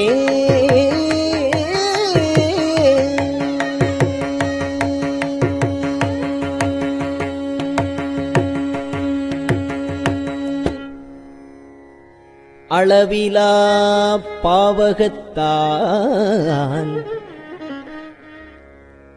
அமுக்குண்டு இங்கு அறிவின்றி விளை ஒன்றும் அறியாதே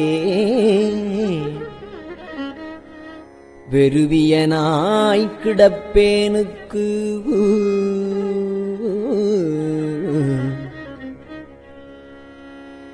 அளவிலா ஆனந்தம் அளித்து என்னை ஆண்டானை அளவிலா ஆனந்தம் அளித்து என்னை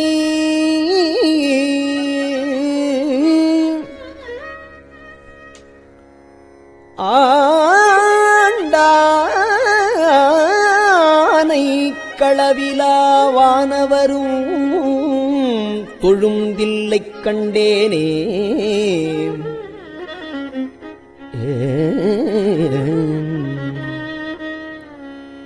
பாங்கினொடு பரிசொன்றும் அறியாத நாயேனை ஓங்கி உளத்து ஒளி வளர உலப்பிலான்பருளி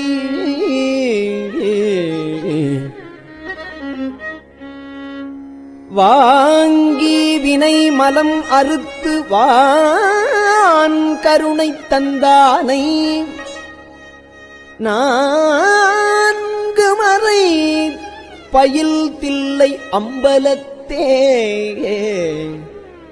கண்டேனே.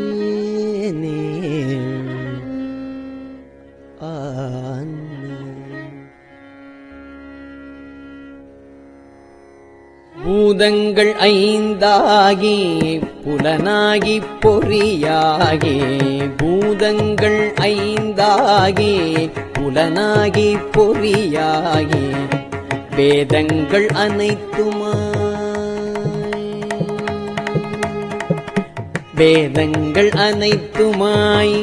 பேதமிலா பெருமையனை வேதங்கள் அனைத்துமாய் பேதமிலா பெருமையனை கேதங்கள் கெடுத்தாண்ட கிளரொளியை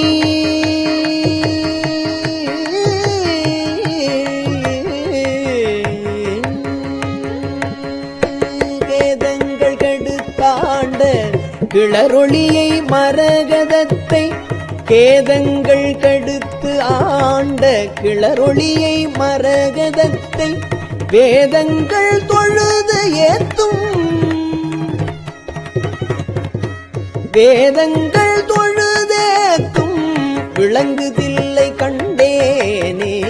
கேதங்கள் கடுத்தாண்ட கிளரொளியை மரகதத்தை வேதங்கள் தொழுதேத்தும் விளங்குதில்லை கண்டேனே விளங்குதில்லை கண்டேனே. ஏ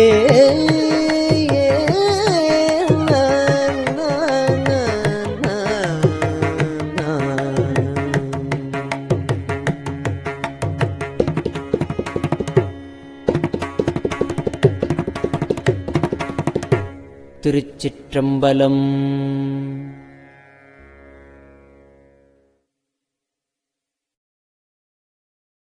பெரியவா சரணம். இந்நிகழ்ச்சியின் அடுத்த பகுதி நாளை மாலை இதே நேரத்தில் ஒளிபரப்பாகும். பெரியவா சரணம். பெரியவா சரணம். பெரியவா வானொலியின் இன்றைய நிகழ்ச்சிகளின் நிறைவாக திருப்பொன்னூசல் வழங்குபவர் சத்குருநாத தேசிகர் அவர்கள். பெரியவா சரணம். திருச்சிற்றம்பலம். திருப்பொன்னூசல். உன்னற்கரியதிரு உத்தர கோசமங்கை உன்னற்கரியதிரு உத்தர கோசமங்கை மன்னி போலிந்திருந்த மன்னி போலிருந்த மாமரையோன் தன் புகழே பன்னி பணிந்திரஞ்ச பாவங்கள் பற்றறுப்பான் அன்னத்தின் மேலேறி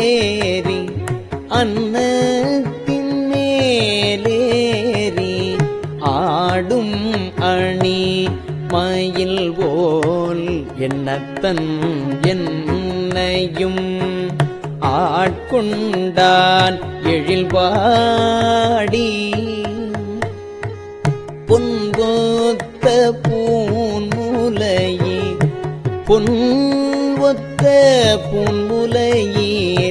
பொன்னூசல் ஆடாமோ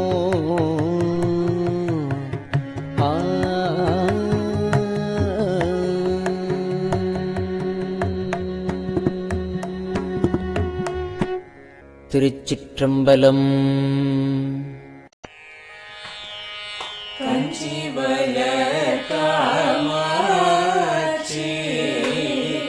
தன் குழந்தாய் சங்கரரே கஞ்சிவல காமாட்சி தன் குழந்தாய் சங்கரரே குரு சந்திரசேகரரே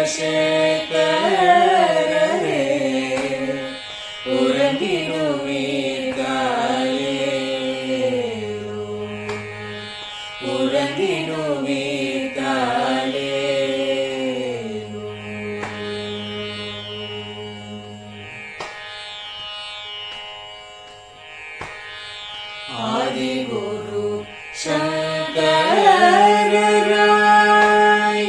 அன்றொரு நாள் வந்தவரே 68 பீட்டபதி காலே ஏழுலகும் பூப்பவரே காப்பவரே கரப்பவரே எல்லோர்க்கும் அருள்பவரே உறங்கிடுவீர்காலே அயனுடனே மாலவனோ தேடிய பொற்பதத்தவரே அருமறைகள் சாற்றும் முயல் மலர்பதமே காலே முக்தி நிலை எய்திடவே சக்தி தரும் சத்குருவே முக்தி நிலை எய்திடவே சக்தி தரும் சத்குருவே நித்தமெங்கள் நாவீசையில் நித்திரை கொள்தாளே நித்தமெங்கள் நாவீசையில் நித்திரை கொள்தாளே நித்தமெங்கள் நாவீசையில் நித்திரை கொள்தாளே.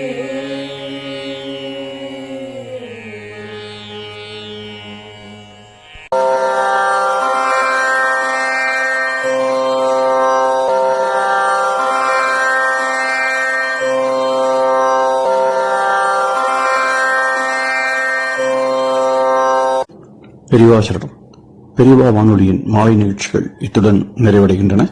எமது அடுத்த ஒளிபரப்பு நாளை காலை இந்திய நேரப்படி 6 மணிக்கு துவங்கும். பெரியவா சரணம்.